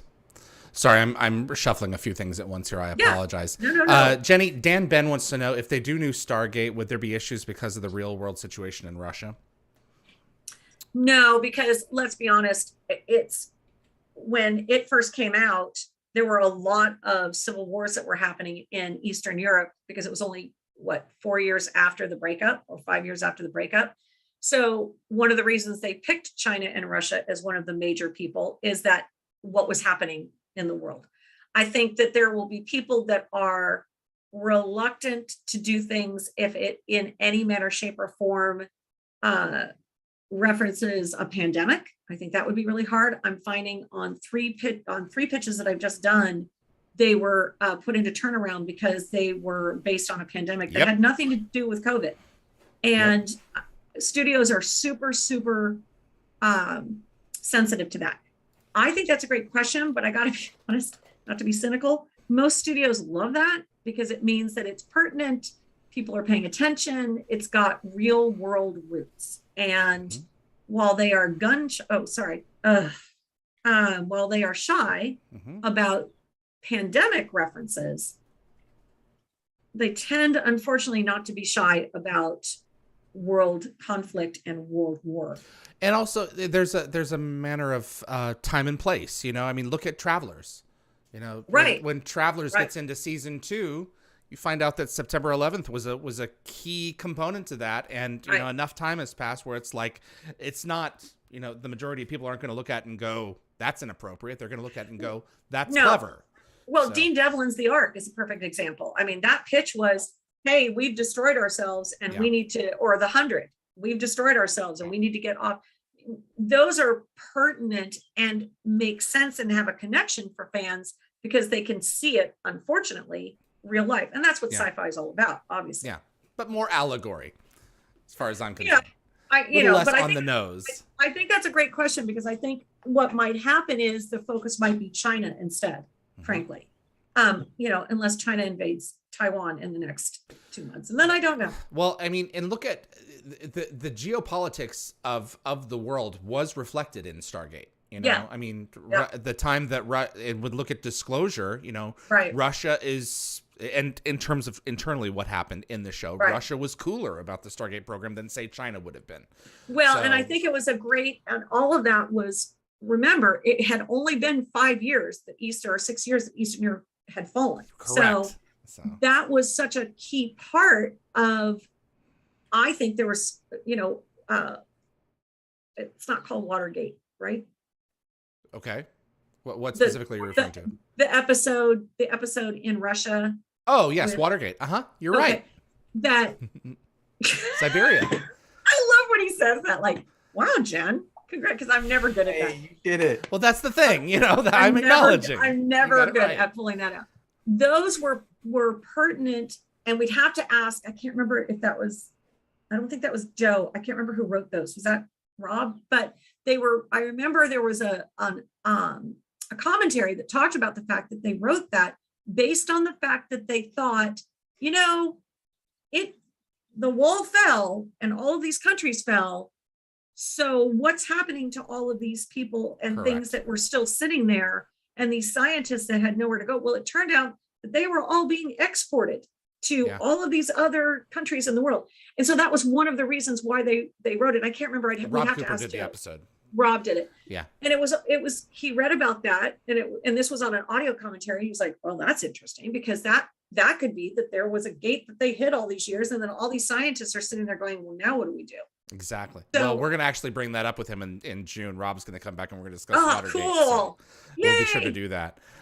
Kirsty Green, Darren, how are the kids getting on with watching Stargate? Are they enjoying it? And what are you Oh, on now? right. Oh, That's right. Thank you for asking. This is one of the highlights of my Stargate fandom, is now watching the show with my kids. Yep. And it's been a long time since I did a full rewatch, but we started several months ago at the beginning, and we just finished season 5. So we watched Meridian about 2 days ago, Oh, Oh, man. and I've been waiting for this episode to come along, and my kids had the reaction that all of us had when it aired. okay, good. So they Yeah. have souls. Okay, good. They have souls. Yeah. I mean, there was heartbreak. My 9-year-old got a little teary. Oh, My middle schooler was saying they can't do this. Oh! They didn't know. I don't like Jonas. It was all the same stuff. All the Yeah. conversations, all the You're reactions. having them all over again. And it was so pure and natural. Yeah. oh, I We're about love to start that. season 6.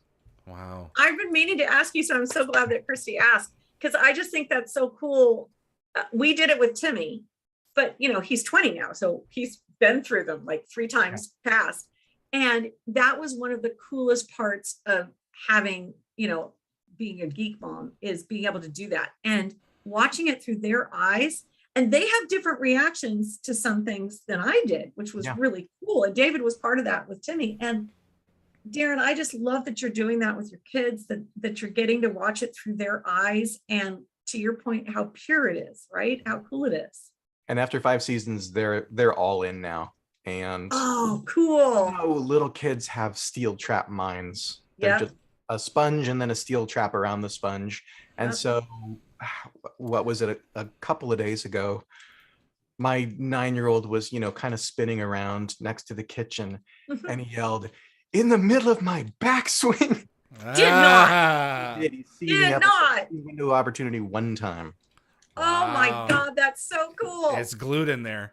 You That's have to I'm gonna really. be Oh, sorry, babes. No, it's all good. You have to really appreciate. I hope you appreciate how much your kids get into what you get into, because it's not always the case. No, So no, it's not.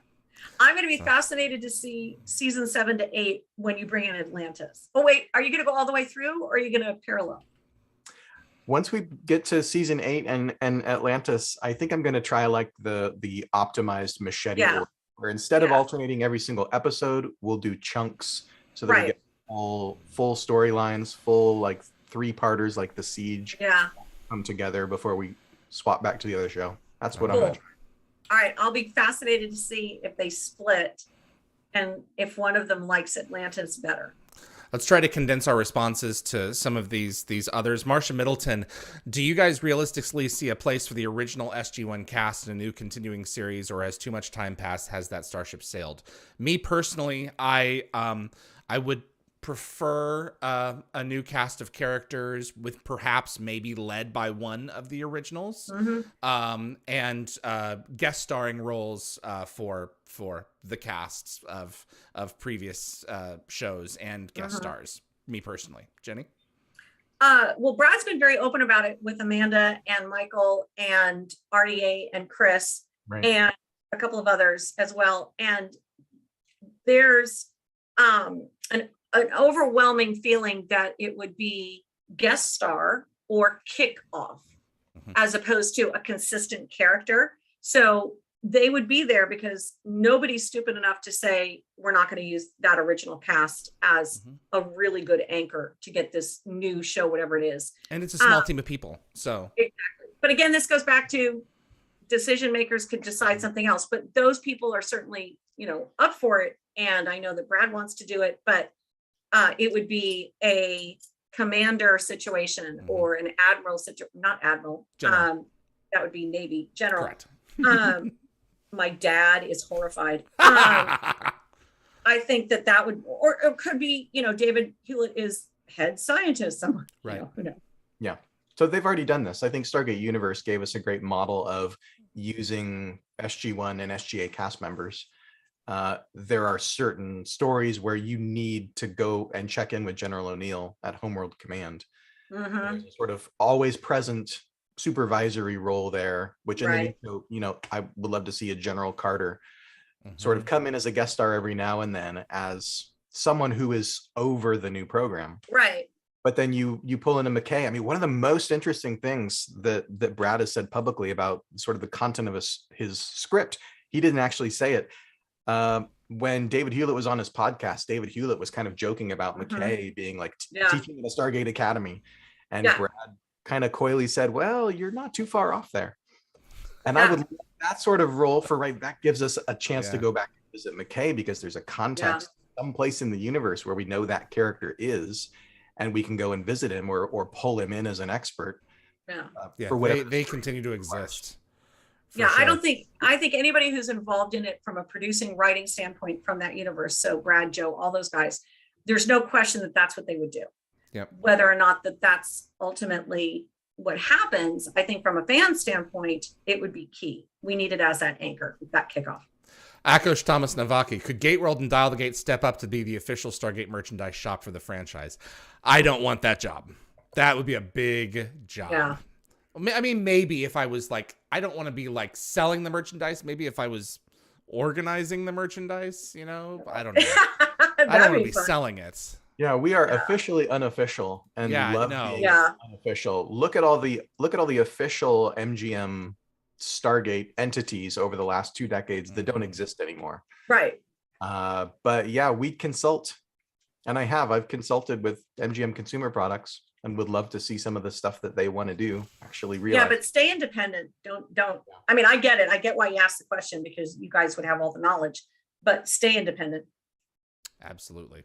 Eva, would you like to see a short TV Stargate miniseries focused on a main character like Mandalorian, Hawkeye, WandaVision, etc.? That would be cool. I would love it. That's the sort of thing that Star Trek and Star Wars are demonstrating work really well on a single streaming platform. Is you can have a sort of flagship show like a Discovery, and then explore these characters in kind of shorter bits all around the time. Well, MCU and to do that. MCU and Star Wars are really showing that miniseries work. So my favorite thing about the 90s was the Stephen King miniseries. My favorite thing in terms of 90s media. And the Stephen King miniseries was light years ahead of anything else, Oh my God, yeah. Well, and limited series, Amazon's all up for. Yep. So I think that's our best bet, frankly.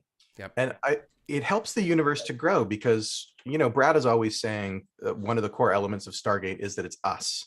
It's 21st century human beings. Yeah. And I see that for a flagship show, sure. But if there's a flagship show up and running, then you could grow the universe by doing an 8-episode limited series on the Free Jaffa Nation or what are the Tok'ra doing now that they have a homeworld in a city? Well, and we know they were interested in those because those were possibilities that were on the table in 2017, 2018. that we saw scripts for. So, I mean, I know they're there. I know it's possible. Yeah. Yep. Brandon, Maiden, Jenny, you talked about IMDb, but in the UK, that service has been rebranded to FreeVee. Yeah. Stargate service and the series and the movie are available via the Amazon MGM service. Is this the future model worldwide? Oh my God. So great, awesome question. And I think probably a State of the Gate needs to be dedicated to international worldwide distribution. And maybe That's we not ask bad. Kyla to come on, because I think one of the most complicated parts of this deal is what's called, what I go back to, what's called the carriage licenses and distribution deals. Darren, we should put in the chat your article that talked about this in detail. I think it was end of last year or beginning of this year, after the sale, where you talked a lot about, guys, the unraveling of what's going to happen internationally is nuts. So to answer your question directly, the future is incredibly fractured when it comes to this. I think what you're going to find is that you're going to have a peak of individual ways to access your content, which is what we're seeing right now, where you've got subscription services, you've got Roku services, you've got combinations of that. You've still got, let's be honest, penetration of streaming is only 65% worldwide. So you've got a lot of people who still rely on free television, quote unquote free television, which is cable and or network broadband. And they make up a percentage, always a percentage of our chat. You know, that's right. Where can I watch it on network? That's right. So. And I think what is going to make the difference specifically for our purposes is that we have to look at who owns the IP now is Amazon. So to go back to FreeVee or IMDb, in each territory, what's going to happen is an assessment will be done by Amazon. Amazon's in-territory offices are very hands-on. So they will come back to Amazon proper studios and say, and to MGM distribution and say, hell no, that's not going to work. Here's what you're going to have to do for our territory. And there are, I think, 22 main territories.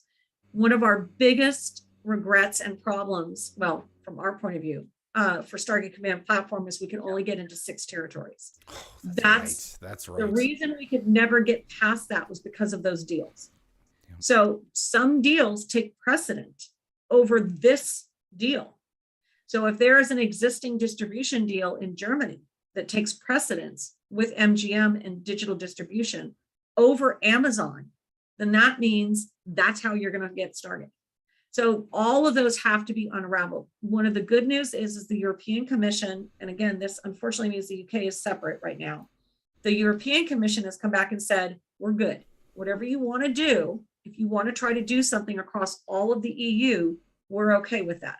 You have to run it past us. We have to approve it from a what's called an owned and operated sense, but we don't want to take out competition.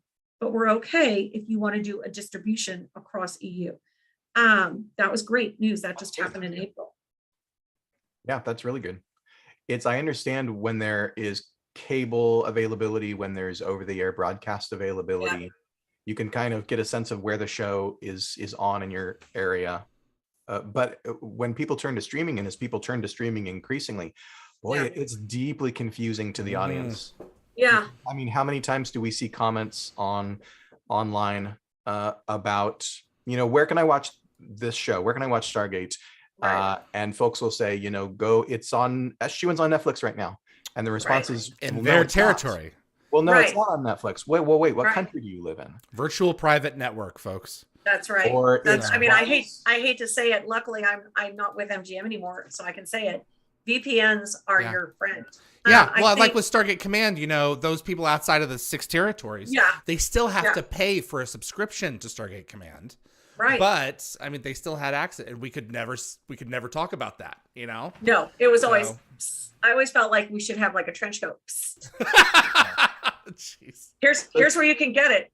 And I think that's going to be, to answer, it was Dan, I think it was his name. Yes. To answer the question very specifically, what you've got right now is not necessarily the future. I think what we need to look at is, where do you get Stargate currently?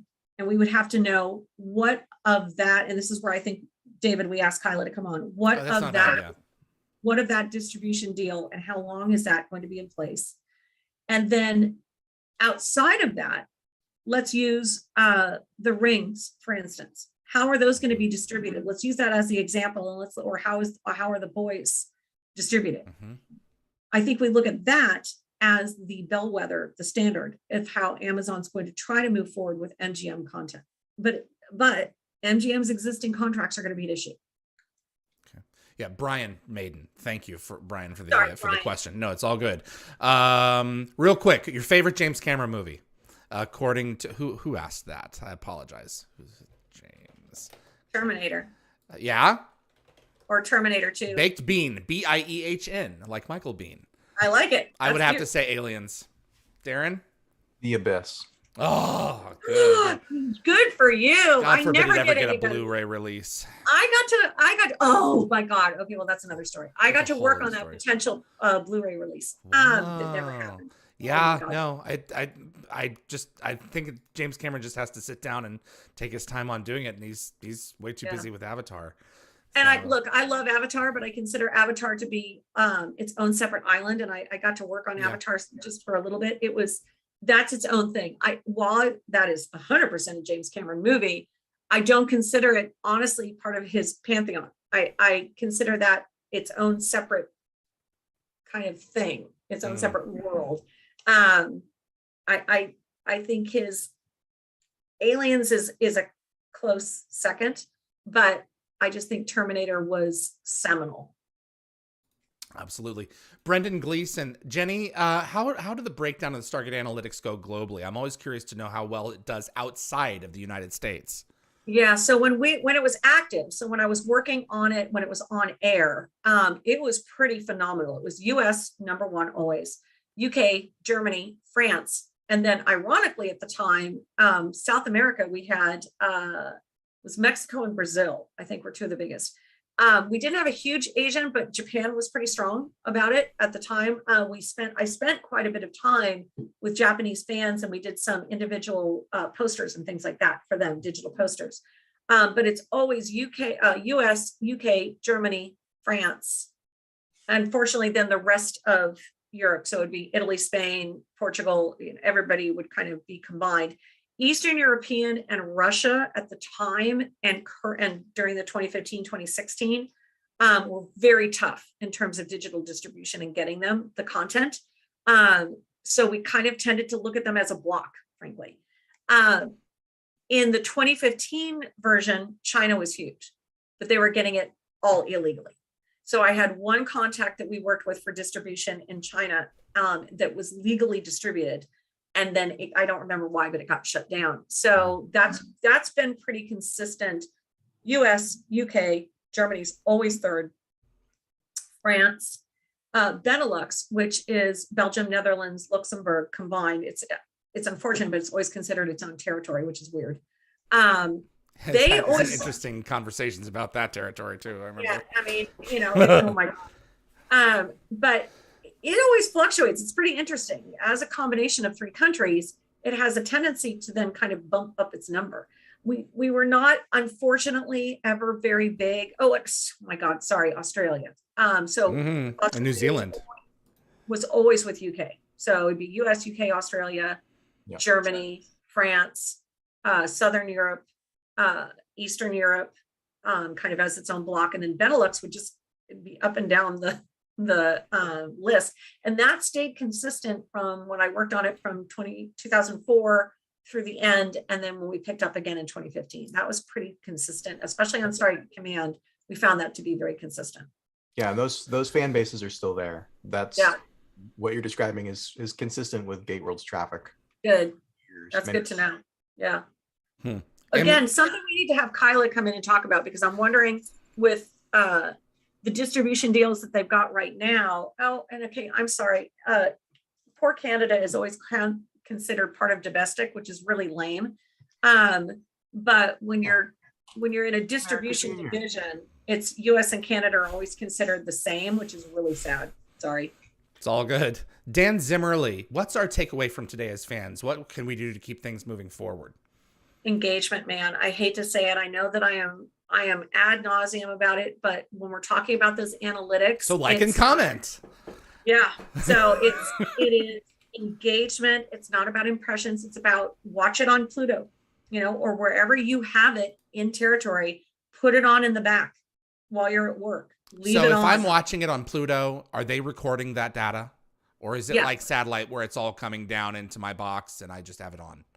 Well, it depends on how you're getting the distribution, but those distribution numbers are all of a piece.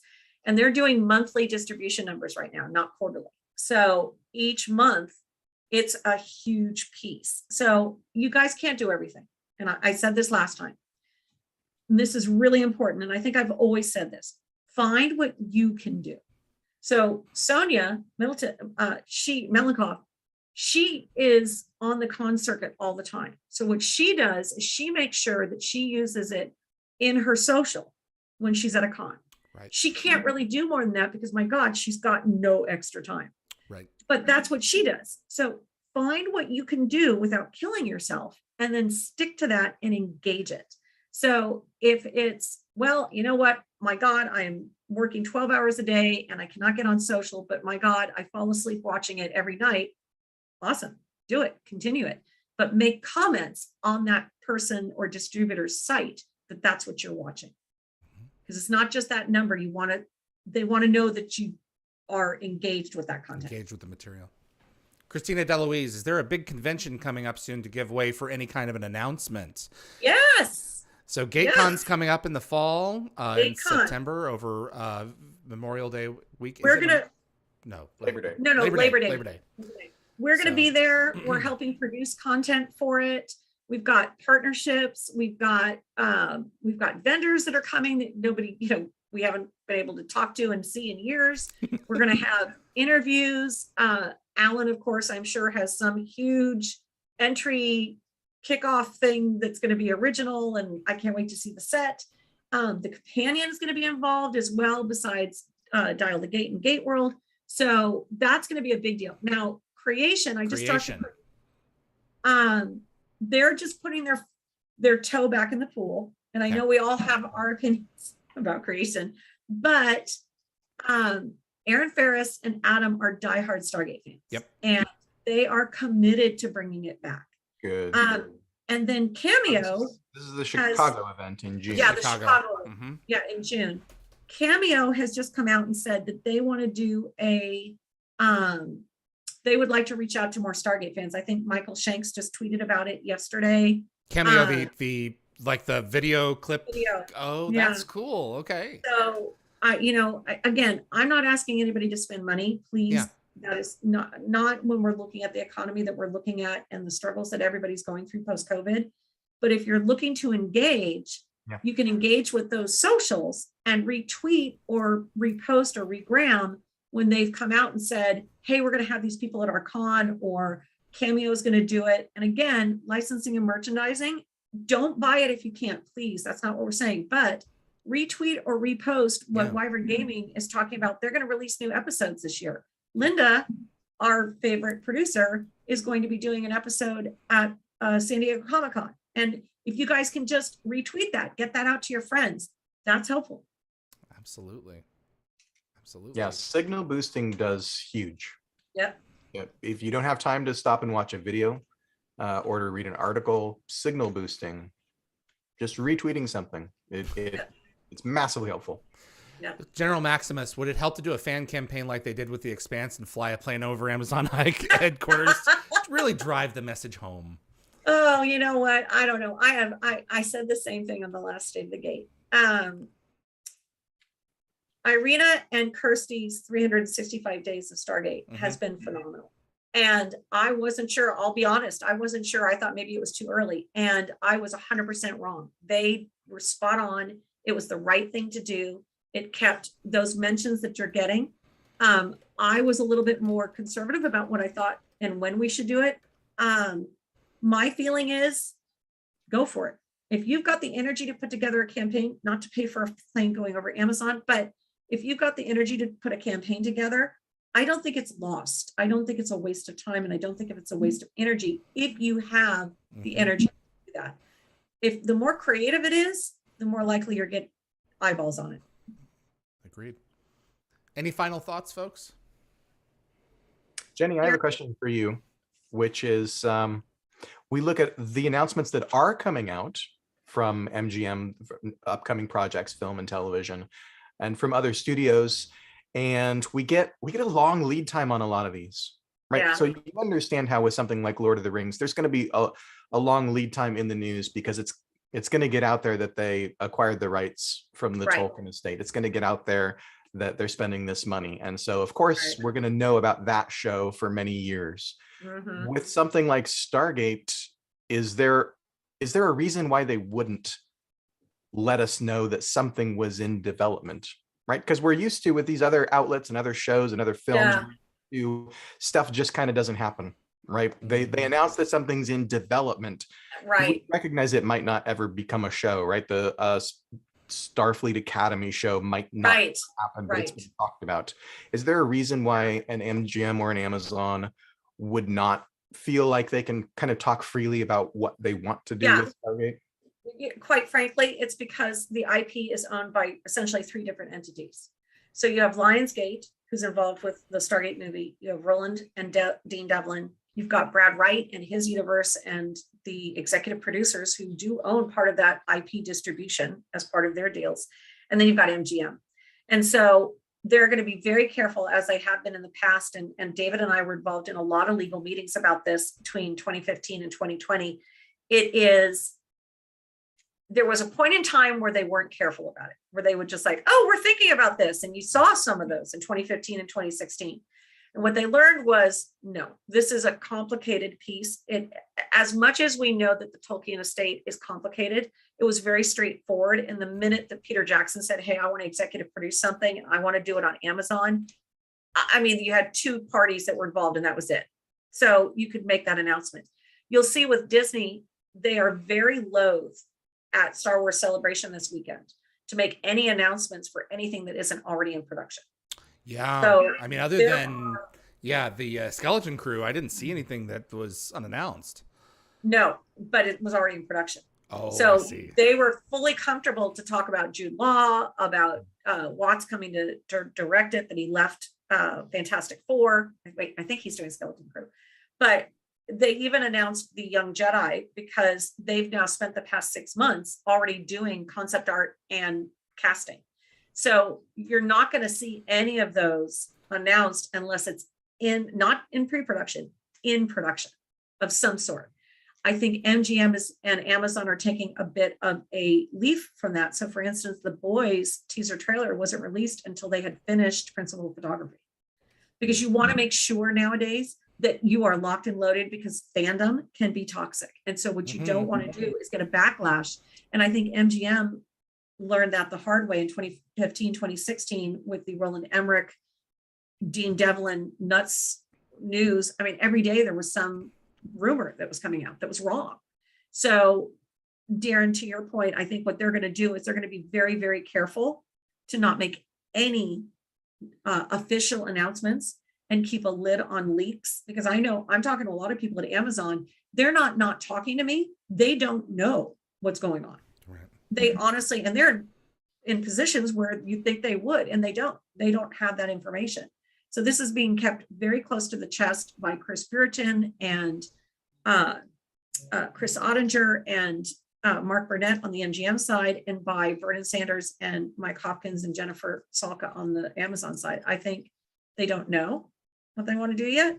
And I don't think that they would say anything until they had something absolutely concretely ready to go. That's cool. Good. Thank you. I appreciate you guys coming on to wait, we have to go. It's been oh my god, it's been 2 hours. I know. I know.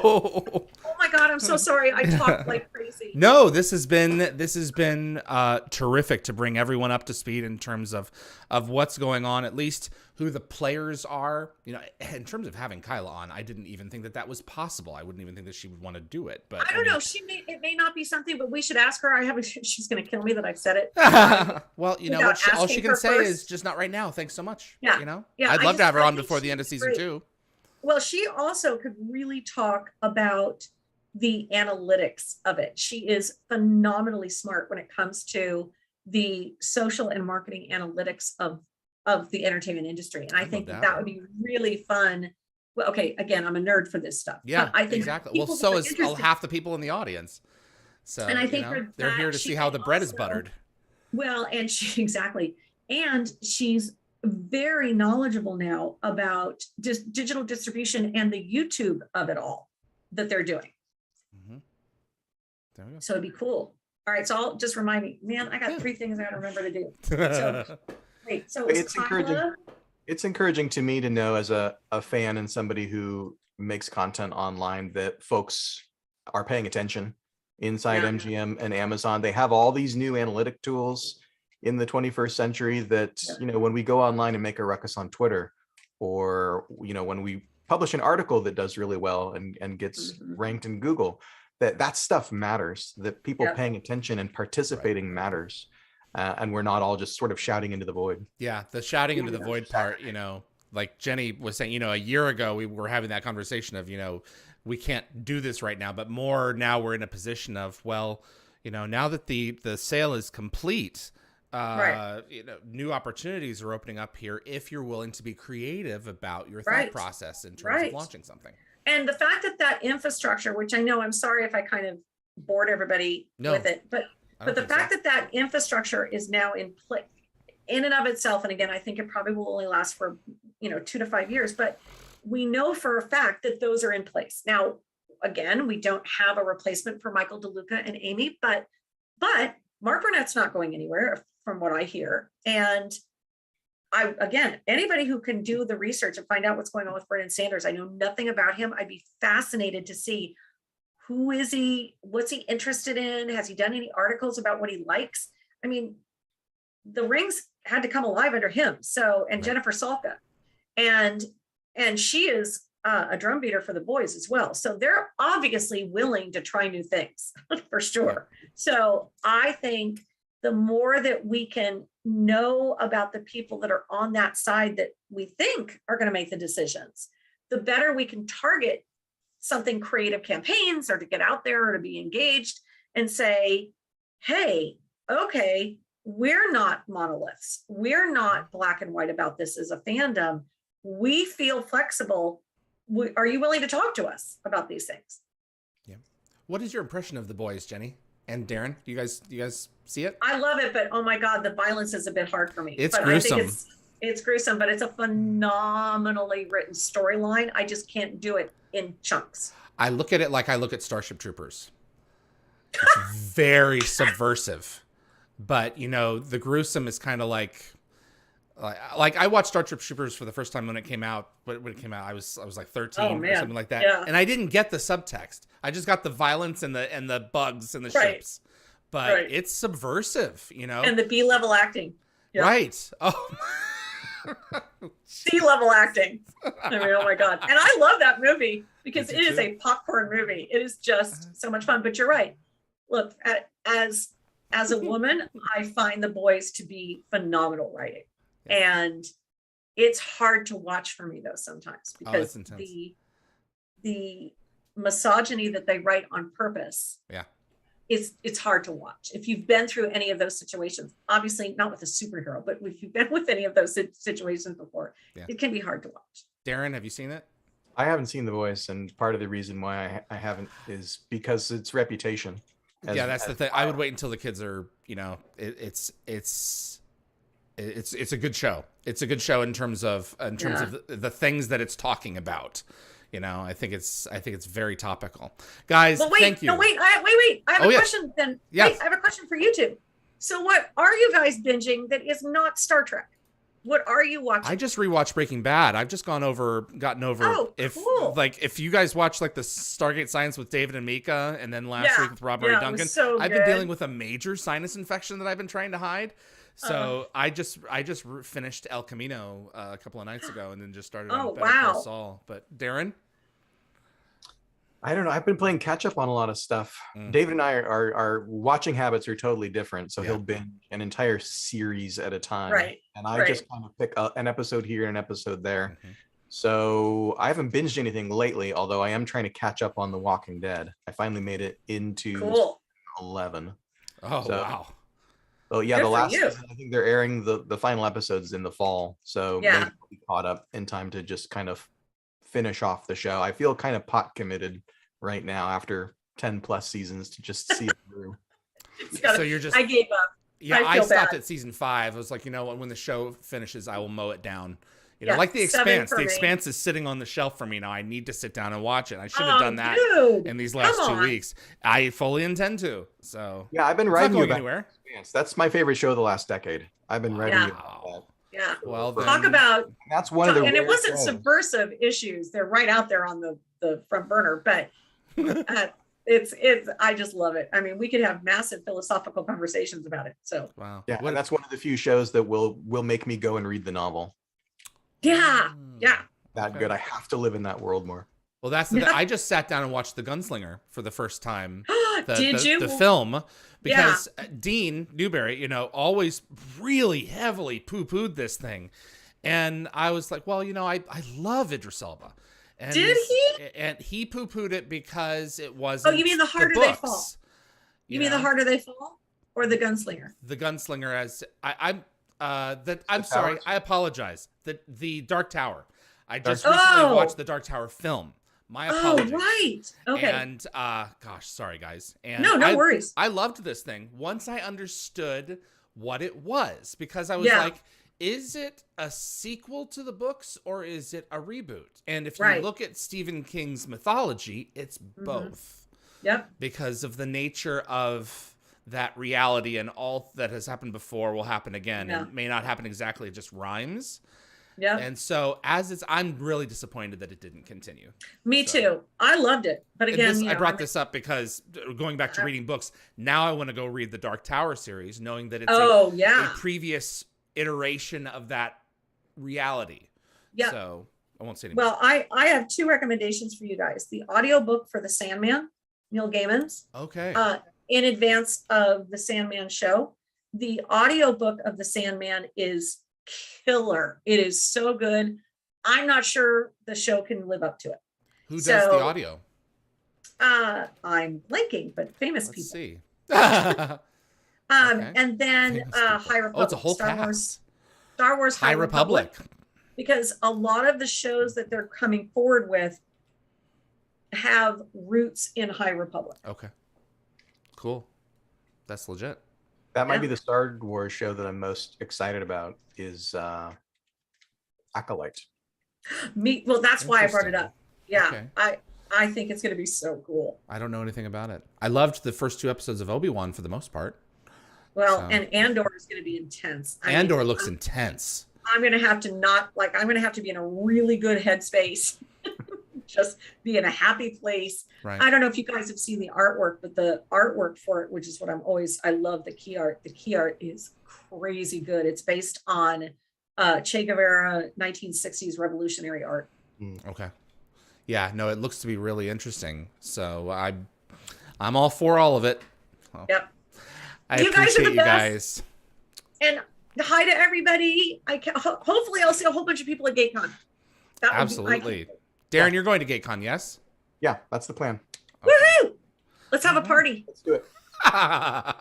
Guys, thank you so much for coming on, and thank you to everyone who submitted 7 pages worth of questions. Oh my gosh. Gosh, I feel so I'll bad. try that we to go couldn't in get the to everything. chat and answer some Yeah. things too. So there's all kinds of stuff there. I will right. speak to you guys soon. Thank you so much for being a big part of the show and season 2. And we'll see where we go from here. And if there are any big Thank you updates, for having me. GateWorld. Yeah. Thank you, Jenny. Thank you, Thank Darren. you. Thank you. Thank you. Be in touch with you Bye, guys. Darren Sumner of GateWorld and Jenny Stiven of Clio Consulting and Kaleido. Thank you guys so much for submitting all your the questions that you did. So I wanted to announce Martin McLean we had on a few episodes ago. He is a fan prop maker. He has just released his Naquita generator, full size. The smaller one is behind me here, but his Naquita generator, the design is now available on Etsy, and you can go to the link in the description below for this video. It will take you over to his Etsy page. I was blown away by the design for this thing, and he has He's just absolutely done it right.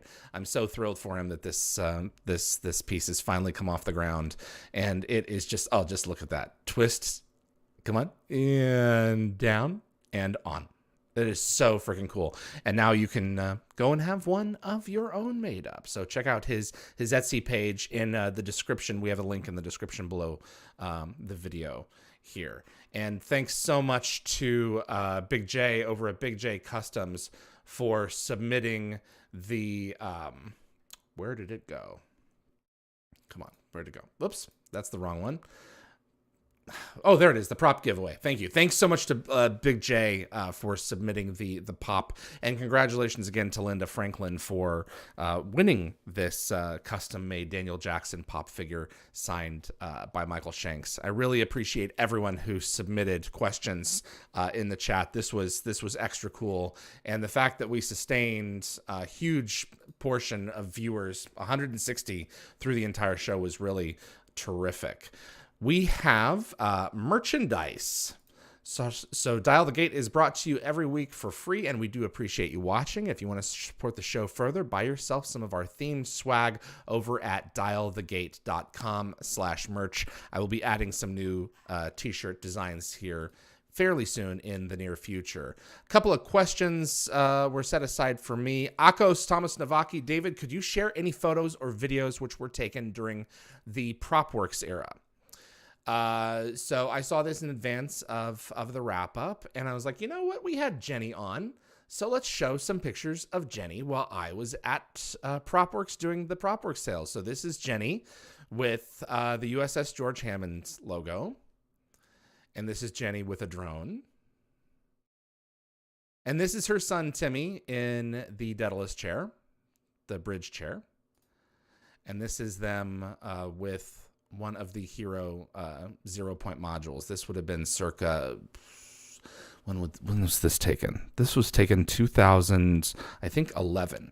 So this is 11 years ago. So, and Jenny and Tim with Thor in one of his casket crates with all of his electronics. He came with 2 crates when we got him, and he's still decked out in the veneer kind of assets here.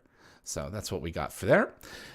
So just if you want to see more of those, I suppose I can do an episode where I go through a deep dive of all of my PropWorks stuff. I have a huge archive of that content, and just let me know in the comments if you'd be interested in seeing more of that, because there's a lot of Stargate history there. Teresa MC, speaking of marketing, how about a fashion show featuring Stargate merchandise, David? Genuine Stardust. I mean, yeah, I suppose we could probably come up with something like that. That'd be kind of cool. I think that's everything I got for you guys here. Big thanks to Summer and Tracy for making this day possible. Tracy especially. She went over and beyond.